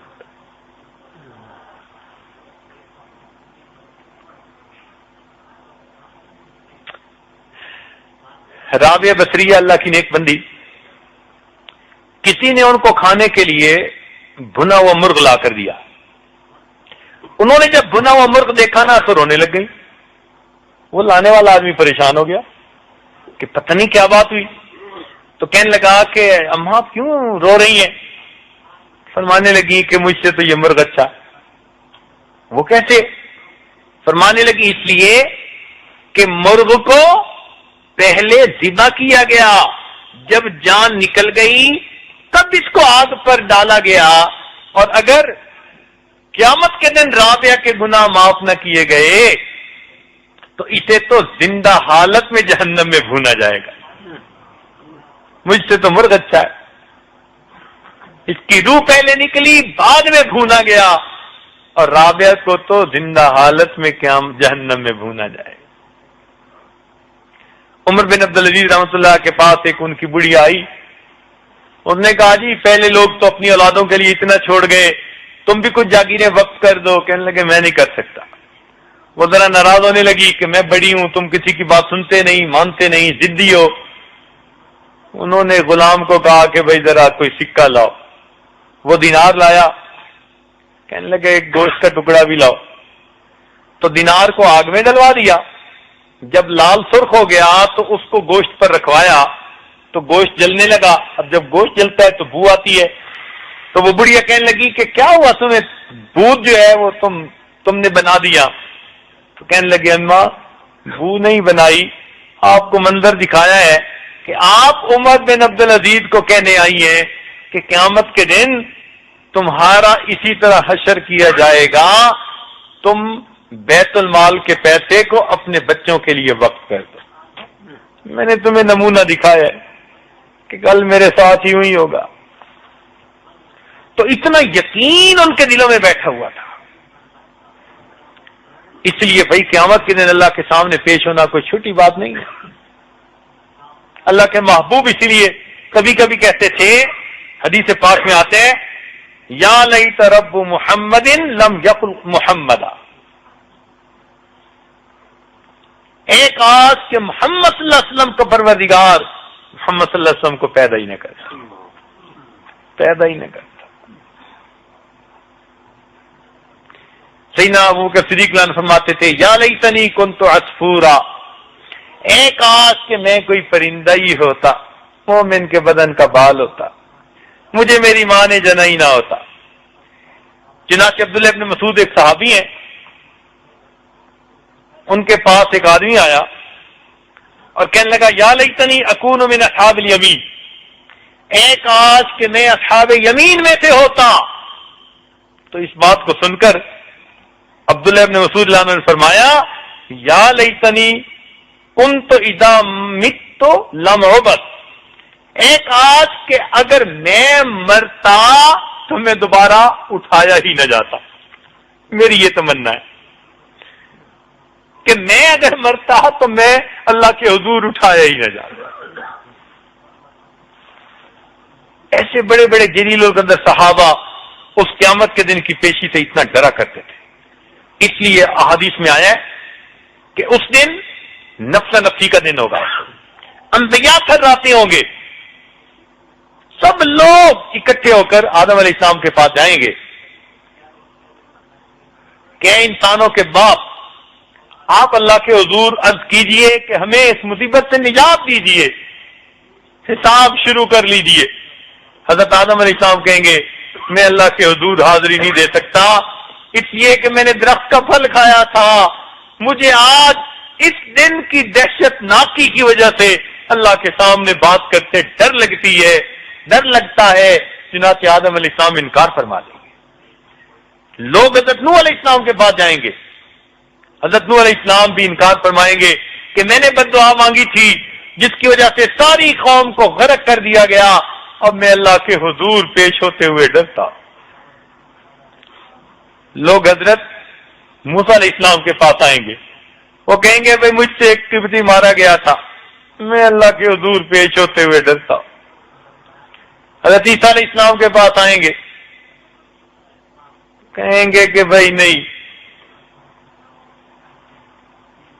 لوگوں نے کہ مجھے تو اللہ کا شریک بنا لیا تھا، اور مجھے تو اللہ کے حضور پیش ہوتے ہوئے ڈر لگتا. سب انکار کر دیں گے.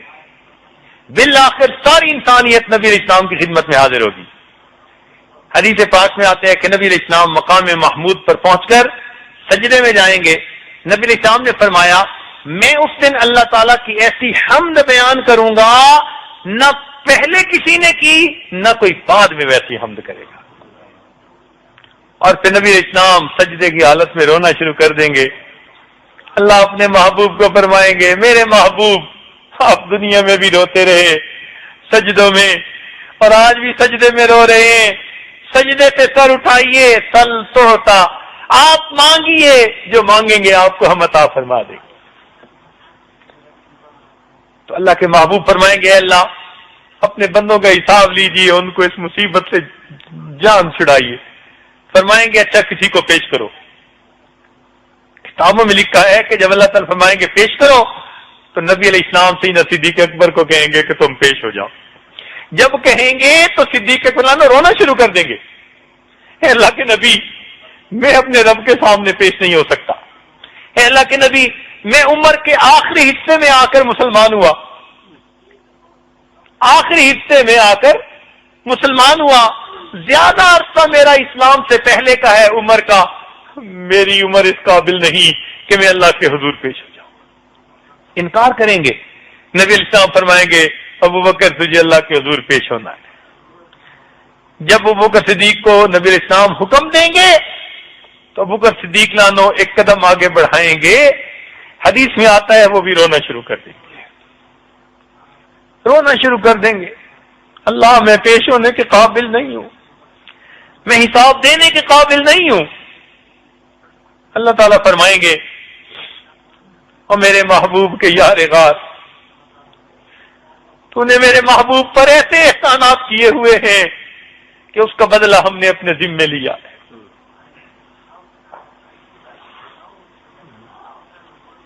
حدیث پاک میں آتے ان اللہ یتجلی للخلق عامہ ولکن لابی بکر خاصہ.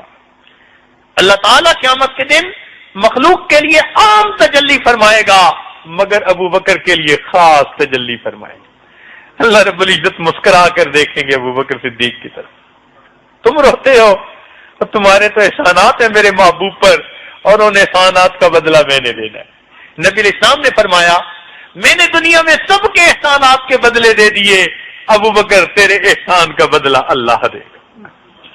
کیسی زندگی ہوگی کہ احسان کا بدلہ دینے میں کمال رکھنے والے اللہ کے محبوب فرماتے ہیں ابو بکر تیرے احسان کا بدلہ اللہ دے گا. اللہ اکبر. اللہ. چنانچہ سیدنا صدیق آگے ہوں گے اللہ تعالیٰ ان کا نام اعمال دیکھیں گے مسکرا کر فرمائیں گے کہ ہم نے تو کہا تھا وَلَسَوْفَ يَرْضَى ابو بکر ہم تمہیں خوش کر دیں گے. اللہ اکبر. پھر جب ان کا حساب ہو جائے گا تو سیدنا عمر رضی اللہ تعالیٰ عنہ کو پیش کیا جائے گا. سیدنا عمر رضی اللہ عنہ بھی روئیں گے مگر اللہ رب العزت کی رحمت جوش میں آئے گی. نبی علیہ السلام نے فرمایا عائشہ صدیقہ رضی اللہ عنہا کو کہ آسمان کے ستاروں کے برابر اگر کسی کی نیکیاں دیکھنی ہو تو عمر فاروق کی نیکیوں کو دیکھو. مراد مصطفیٰ تھے. اللہ تعالیٰ ان کو بھی مسکرا کر جو ہے پاس فرما دیں گے. پھر سیدنا عثمان غنی پیش ہوں گے. حدیث پاک میں آتے ہیں کہ ان کا حساب بہت آسانی سے لیا جائے گا کیونکہ نبی علیہ السلام نے دعا دی تھی. ایک مرتبہ عید کا دن تھا. نبی علیہ السلام عید پڑھانے کے لیے تشریف لے جانے لگے تو ام المومنین نے عرض کیا اللہ کے نبی آپ عید پڑھانے جا رہے ہیں ہمیں کچھ دیجئے کہ ہم کچھ منگوائیں اور پکائیں. یتیم آئیں گے بیوائیں آئیں گی ہم تاکہ ان کو بھی آج عید کے دن دے سکیں. نبی علیہ السلام نے فرمایا کہ میرے پاس تو کچھ نہیں. وہ خاموش ہو گئی. نبی علیہ السلام نے عید کی نماز پڑھائی. جب عید کی نماز پڑھا کر واپس گئے تو دیکھا کہ گھر میں بہت کچھ پکا ہوا ہے اور یتیم بیوائیں آ رہے ہیں اور وہ بھی لے کے جا رہے ہیں. تو نبی علیہ السلام بڑے حیران ہوئے. پوچھا کہ یہ سب کچھ کیسے ہوا؟ عرض کیا اللہ کے نبی جب آپ عید کی نماز پڑھانے کے لیے تشریف لے گئے تو آپ کے غلام سیدنا عثمان ابن عفان رضی اللہ تعالیٰ عنہ نے آپ کی ہر زوجہ کے گھر سامان سے لدا ہوا ایک ایک اونٹ ہدیہ کے طور پر بھیجا ہے. سب ازواج کو ہدیہ بھیجا تو سب ازواج نے کھانا پکایا اور اللہ کے راستے میں دے رہی ہیں. تو اس کو جو ہے نبی علیہ السلام نے جب یہ سنا فرمایا یا رحمان سہل الحساب علی عثمان، اے رحمان اب تو عثمان کے لیے قیامت کے دن کا حساب آسان فرما دے. چنانچہ قیامت کے دن جب عثمان غنی نامہ پیش ہوں گے اللہ رب العزت ان کا حساب آسان فرما دے. پھر علی رضی اللہ عنہ پیش ہوں گے. حدیث پاک میں آتے ہیں اسرع المحاسبۃ یوم القیامت حساب علی، قیامت کے دن سب سے جلدی حساب اللہ تعالیٰ سیدنا علی عنہ کا لے لیں گے. جب چاروں کا حساب دیں گے ان کے حساب دے کر اللہ رب العزت کو اتنی خوشی ہوگی محبوب کے یاروں کو دیکھ کر کہ اللہ تعالیٰ کا جلال اللہ کے جمال میں بدلے گا. باقی ساری مخلوق کا حساب اللہ آسانی کے ساتھ لے گا. اللہ اللہ پھر رحمت کے ساتھ حساب ہوگا ہر ایک. پھر تو رحمت کا وہ نزول ہوگا. قاری محمد طیب رحمت اللہ لکھتے ہیں کہ اتنا اللہ تعالیٰ کی رحمت کا نزول ہوگا، ایک وقت آئے گا شیطان بھی سر اٹھا کر دیکھے گا شاید آج میری بھی مغفرت کر دی جائے گی. واہ میرے مولا، اس کی رحمت کا کتنا ظہور ہوگا. تو بھائی اس دن کی ابتدا کی شدت بڑی زیادہ ہے. اس لیے اس دن اللہ رب العزت کے حضور پیش ہونے سے ہمارے اسلاف ڈرتے رہے. علامہ اقبال نے عجیب اشعار کہے، فرماتے ہیں تو غنی از ہر دو عالم من فقیر، تو غنی از ہر دو عالم من فقیر، روز محشر ادرہائے من پذیر. اے اللہ تو دو عالم سے غنی ہے اور میں محتاج ہوں، قیامت کے دن میرے عذروں کو قبول کر لینا. روز محشر عذرہائے من پذیر، گر تمہیں بینی حسابم ناگزیر، از نگاہ مصطفیٰ تنہا وگیر. اور اللہ اگر تو فیصلہ کر لے کہ حساب لینا لازمی ہے تو مالک میری فریاد ہے، پھر میرا حساب مصطفیٰ کریم کی نگاہوں سے اوجھل لینا، مجھے ان کے سامنے شرمندگی نہ ہو جائے کہ محبوب تو راتوں کو روتے رہے اور ہم نے ان کے آنسوؤں کی قدر نہ کی، ہم نے ان کے آنسوؤں کی قدر نہ کی. تو اس دن کی پیشی سے ہمارے اکابر اتنا گھبرایا کرتے تھے. کوئی آسان کام نہیں ہے اللہ کے حضور پیش ہونا. عبداللہ ابن مبارک رحمۃ اللہ علیہ یہ آج اب ذرا کچھ منٹوں میں بات سمیٹنا چاہتا ہے. عبداللہ ابن مبارک رحمۃ اللہ علیہ کا آخری وقت آیا. ہزاروں شاگردوں کے استاد، لاکھوں کے شاگردوں کو کہا کہ مجھے اس زمین سے اتار کر نیچے زمین پہ لٹاؤ. الامر فوق الادب، شاگردوں نے نیچے لٹا دیا مگر ان کی چیخیں نکل گئی. کیا دیکھا؟ اتنے بڑے محدث وہ اپنے رخسار کو زمین پر رگڑنے لگے اور اپنی داڑھی کو پکڑ کر رو کر کہنے لگے اللہ عبداللہ کے بڑھاپے پر رحم فرما. کوئی عمل اللہ کے حضور پیش نہیں کیا. اللہ میں نے حدیث کی خدمت کی، میں نے لاکھوں بندوں کو نصیحت کی، تیرے بندوں کی زندگیاں بدلی. اللہ میں نے دن رات قربانیاں دی، علم سیکھا. نہیں، کوئی عمل اللہ کے حضور پیش نہیں کیا. بس اپنی داڑھی کو پکڑ کے صرف اتنا کہنے لگے اللہ عبداللہ کے بڑھاپے پر رحم فرما، عبداللہ کے بڑھاپے پر رحم فرما. وہ ڈرتے تھے، اس لیے قیامت کے دن کی تیاری کرتے تھے. خواجہ عثمان خیر آبادی رحمت اللہ علیہ کے بارے میں آتے ہیں، ان کے بقالے کی دکان تھی، تو جو بندہ ان کے پاس سودا لینے آتا تو کچھ کے پاس کھوٹے سکے ہوتے، وہ چاندی کے سکے ہوتے تھے تو گھس جاتے تھے تو ان کو کھوٹا کہتے تھے. تو وہ کھوٹا سکہ ہوتا لے کے رکھ لیتے، سودا دے دیتے. ساری عمر یہی حال رہا، ساری عمر یہی رہا. جب ان کی وفات کا وقت قریب آیا نا، آخری لمحہ قریب تھا، ٹیک لگائی ہوئی تھی، اٹھ کر بیٹھ گئے اور اللہ سے دعا کرنے لگے، اے اللہ میں ساری زندگی تیرے بندوں سے کھوٹے سکوں کو قبول کرتا رہا، تو بھی میرے کھوٹے عملوں کو قبول کر لے۔ میں ساری زندگی تیرے بندوں سے کھوٹے عملوں کو کھوٹے سکوں کو قبول کرتا رہا، اللہ تو بھی میرے کھوٹے عملوں کو قبول کر لے۔ تیاری کرتے تھے اس دن کی۔ اب ہم سوچیں ہم نے اس دن کے لیے کیا تیار کر رکھا ہے،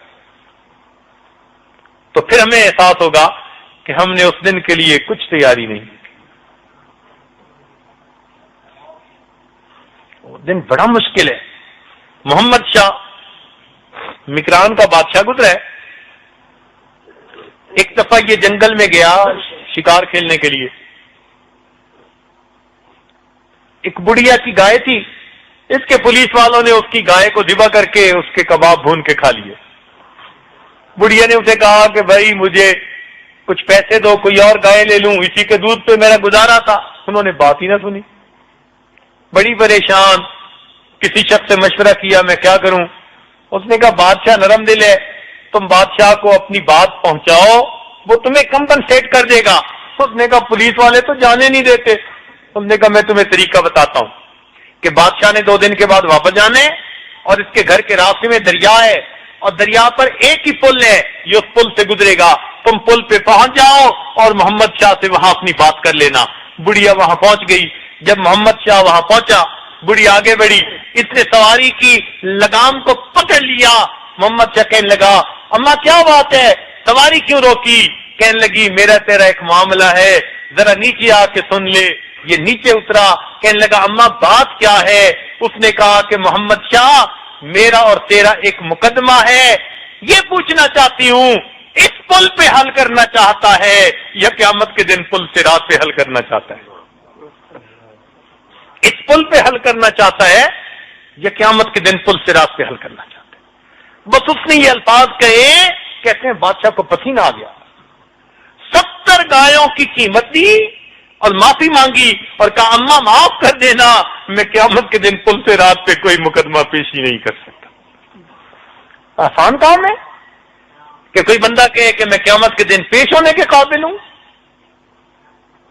ماں نے کوئی لال نہیں جنا جو دم مارے کہ میں اللہ تعالیٰ کے حضور پیش ہونے کے قابل ہوں۔ وَخَشَعَتِ الْأَصْوَاتُ لِلرَّحْمَنِ وَلَا تَسْمَعُ إِلَّا هَمْسًا۔ وہ ایسا دن ہوگا انبیاء تھراتے ہوں گے۔ چنانچہ کتابوں میں لکھا ہے کہ اللہ تعالیٰ قیامت کے دن حضرت عیسیٰ علیہ السلام سے پوچھیں گے أَأَنْتَ قُلْتَ لِلنَّاسِ اتَّخِذُونِي وَأُمِّيَ إِلَٰهَيْنِ مِن دُونِ اللَّهِ، آپ نے کہا تھا لوگوں کو مجھے اور میری ماں کو اللہ کے ساتھ معبود بنا لو۔ شیخ عبد القادر جیلانی رحمۃ اللہ علیہ اپنی کتاب میں لکھتے ہیں کہ جب اللہ تعالیٰ ان سے پوچھیں گے نا أَأَنْتَ قُلْتَ، آپ نے کہا، تو جیسے بندے کو یکدم پسینہ آ جاتا ہے نا، حضرت عیسیٰ علیہ السلام کو پسینہ آئے گا مگر جسم کے ہر مسام میں سے خون کا قطرہ نکل آئے گا۔ ڈر اور خوف کی وجہ سے اللہ نے سوال کیا أَأَنْتَ قُلْتَ، تو آپ نے یہ کہا تھا۔ آسان کام ہے؟ اللہ اکبر کبیرہ۔ اس لیے جو آدمی قیامت کے دن کا ڈر رکھے اور پھر اپنے نفس کو گناہوں سے بچائے، وہ انسان قیامت کے دن کامیاب ہونے والا انسان ہے۔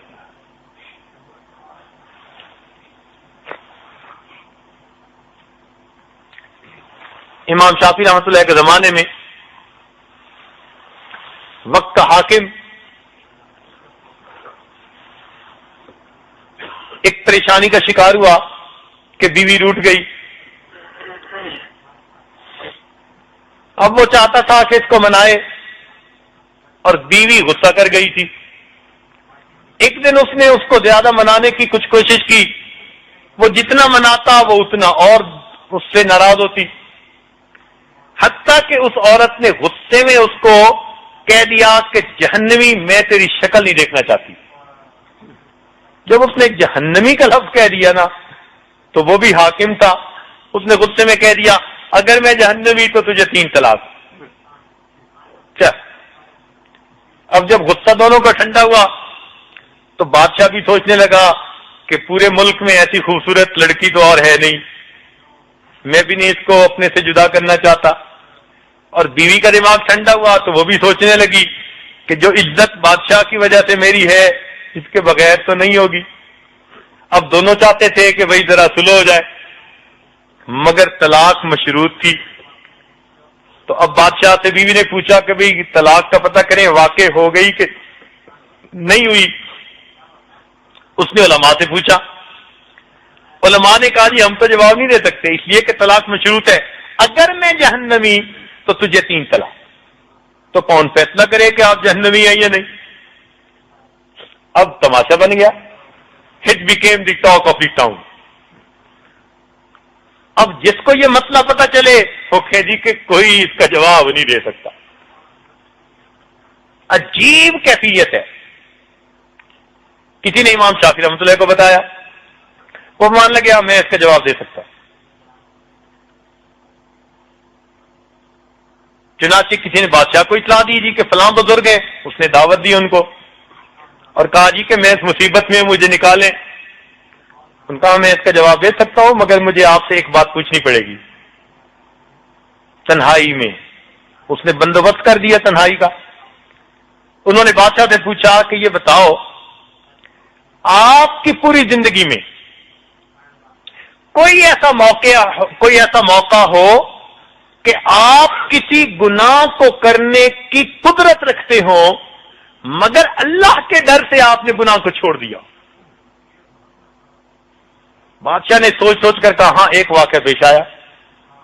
وہ کیسے؟ بادشاہ نے کہا کہ ایک مرتبہ میں اپنے کام سے ذرا جلدی فارغ ہو گیا، خلاف معمول جلدی میں اپنی آرام گاہ میں آ گیا. تو میں نے کیا دیکھا کہ محل میں کام کرنے والی ایک نوجوان لڑکی وہ ابھی کوئی بستر وغیرہ سنوار رہی تھی، ٹھیک کر رہی تھی. میں کمرے میں آ گیا، اس کے چہرے پر نظر پڑی تو مجھے وہ بہت خوبصورت لگی. تو میری نیت بدلی، میں نے کنڈی لگا دی.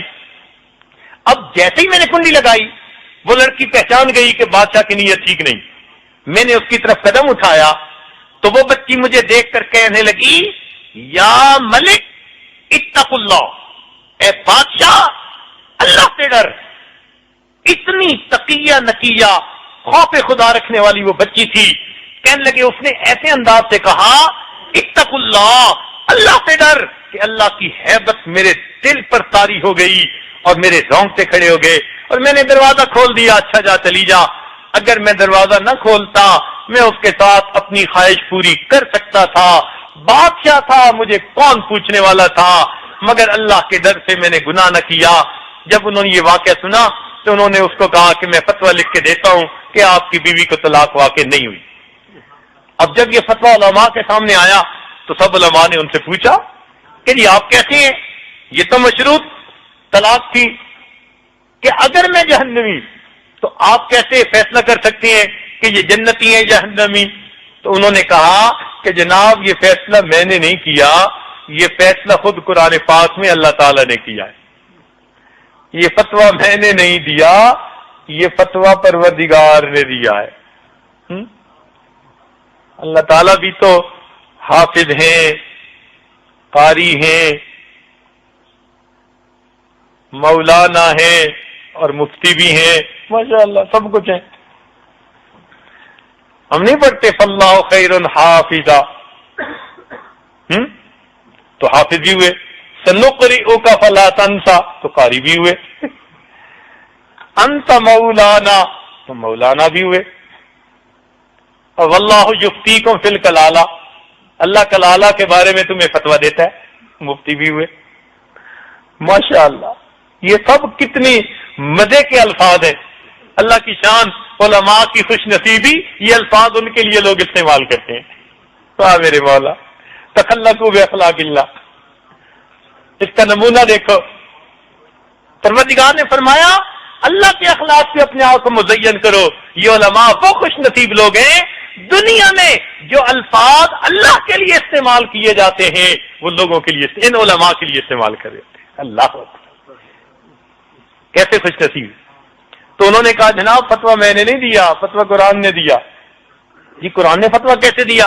ان کا قرآن پاک کی آیت پڑھی کہ اللہ تعالیٰ نے قرآن پاک میں فرمایا وَأَمَّا مَنْ خَافَ مَقَامَ رَبِّهِ، اور جو اپنے رب کے سامنے کھڑے ہونے سے ڈر گیا، وَنَهَى النَّفْسَ عَنِ الْهَوَىٰ، اور اس نے اپنے نفس کو خواہشات میں پڑنے سے بچا لیا، فَإِنَّ الْجَنَّةَ هِيَ الْمَأْوَىٰ، پس اس کا ٹھکانہ جنت ہوگی۔ تو بھائی قیامت کے دن کی پیشی کو یاد رکھ کے گناہوں سے بچنا یہ جنت میں جانے کا ذریعہ ہے۔ اللہ رب العزت ہمیں اپنی معیت کا استحضار نصیب فرمائے اور قیامت کے دن کی چھاپ ہمارے دلوں میں لگائے تاکہ گناہوں سے بچنا ہمارے لیے آسان ہو جائے۔ وآخر دعوانا ان الحمدللہ رب العالمین۔ جہاں روضہ پاک خیر الورا ہے، وہ جنت نہیں ہے تو پھر اور کیا ہے؟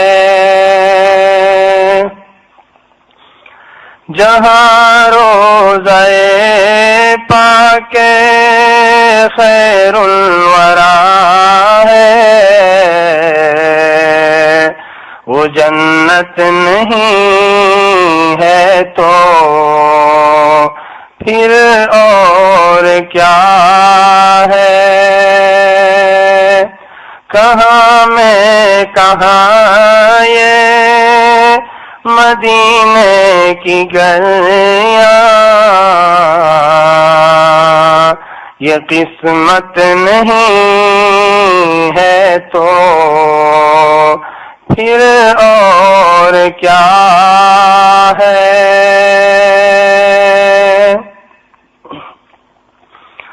محمد کی عظمت کو کیا پوچھتے ہو کہ وہ صاحب قاب قوسین ٹھہرے؟ محمد کی عظمت کو کیا پوچھتے ہو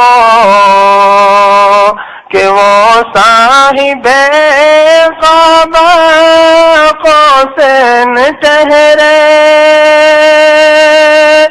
بشر کی سرے عرش مہمان نوازی، یہ عظمت نہیں ہے تو پھر اور کیا ہے؟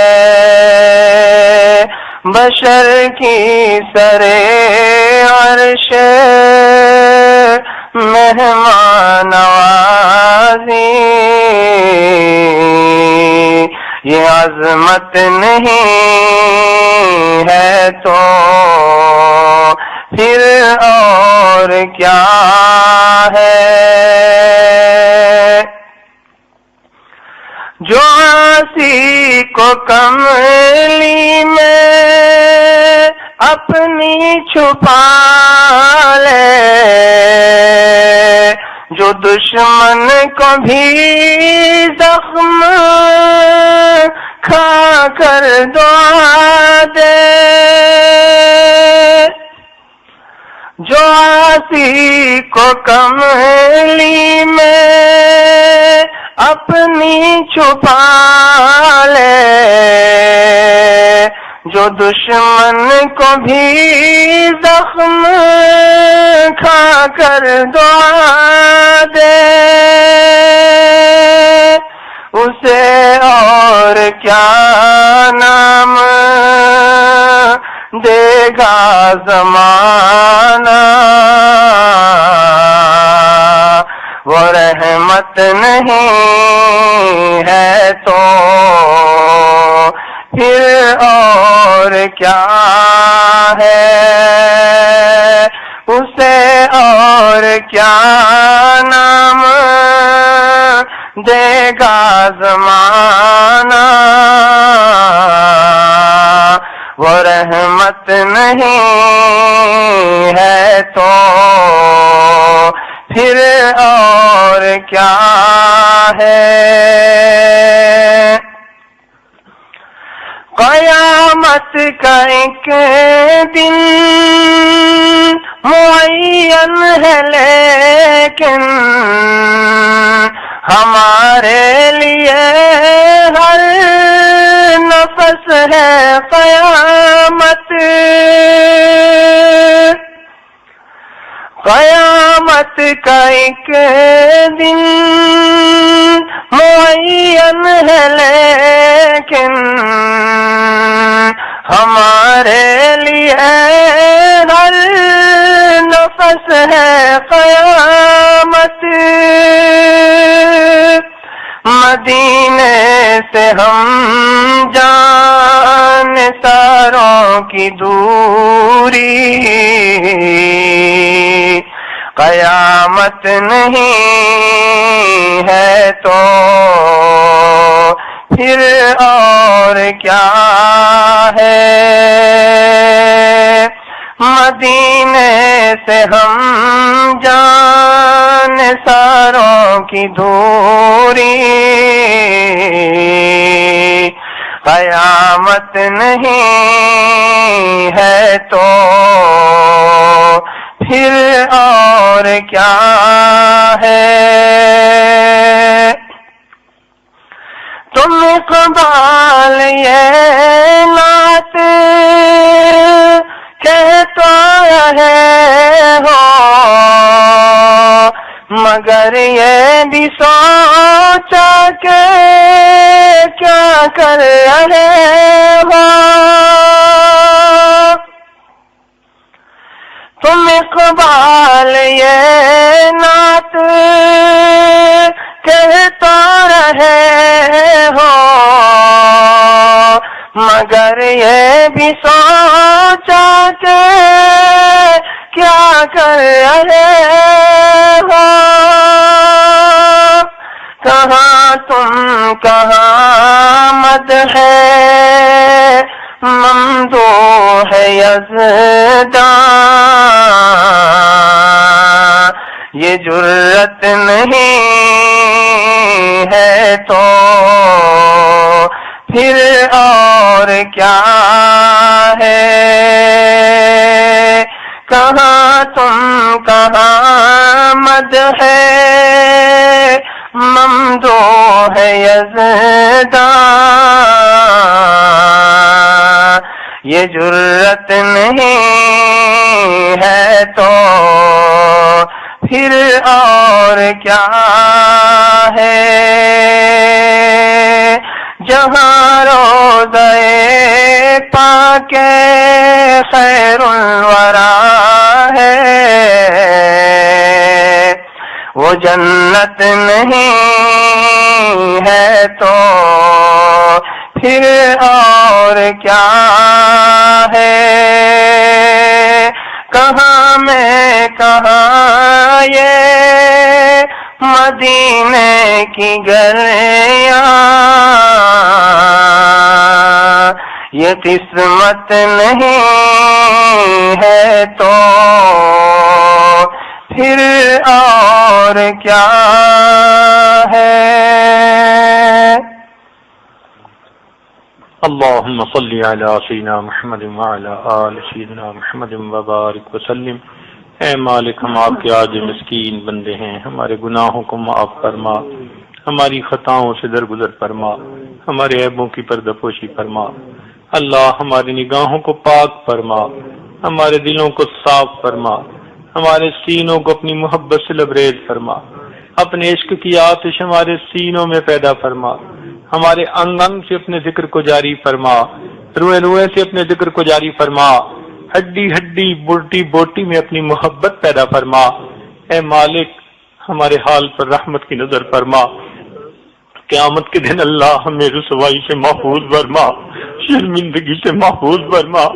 رب کریم قیامت کے دن کی ذلت سے محفوظ فرما. اے اللہ لوگوں نے بڑی تیاریاں کر رکھی ہیں، ہم تیرے وہ بندے ہیں جو بے اللہ جو بغیر تیاری کے ہیں، بے سر و سامانی کی حالت میں ہیں، اللہ ہم پر بھی رحم فرما۔ اللہ ہمیں آج کی رات جہنم کی آگ سے بری فرما۔ آپ کے محبوب نے بتلایا رمضان مبارک کی ہر رات میں جہنمی جہنم سے بری ہوتے ہیں، اے مالک ہمیں بھی بری فرما۔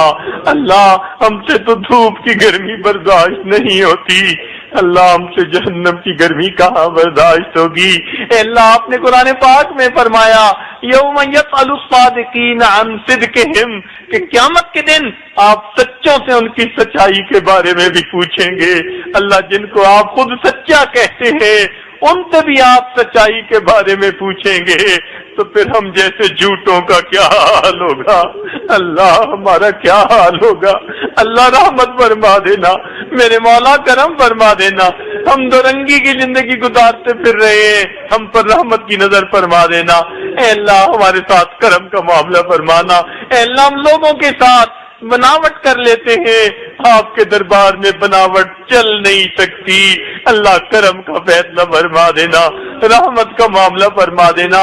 اے اللہ ہم تو بندوں کو حساب نہیں دے سکتے اور آپ کو حساب کیسے دے سکیں گے؟ رحمت کا معاملہ کرنا، اللہ ہمارے گناہوں کو معاف فرما دینا، ہماری نیکیوں کو قبول فرما لینا۔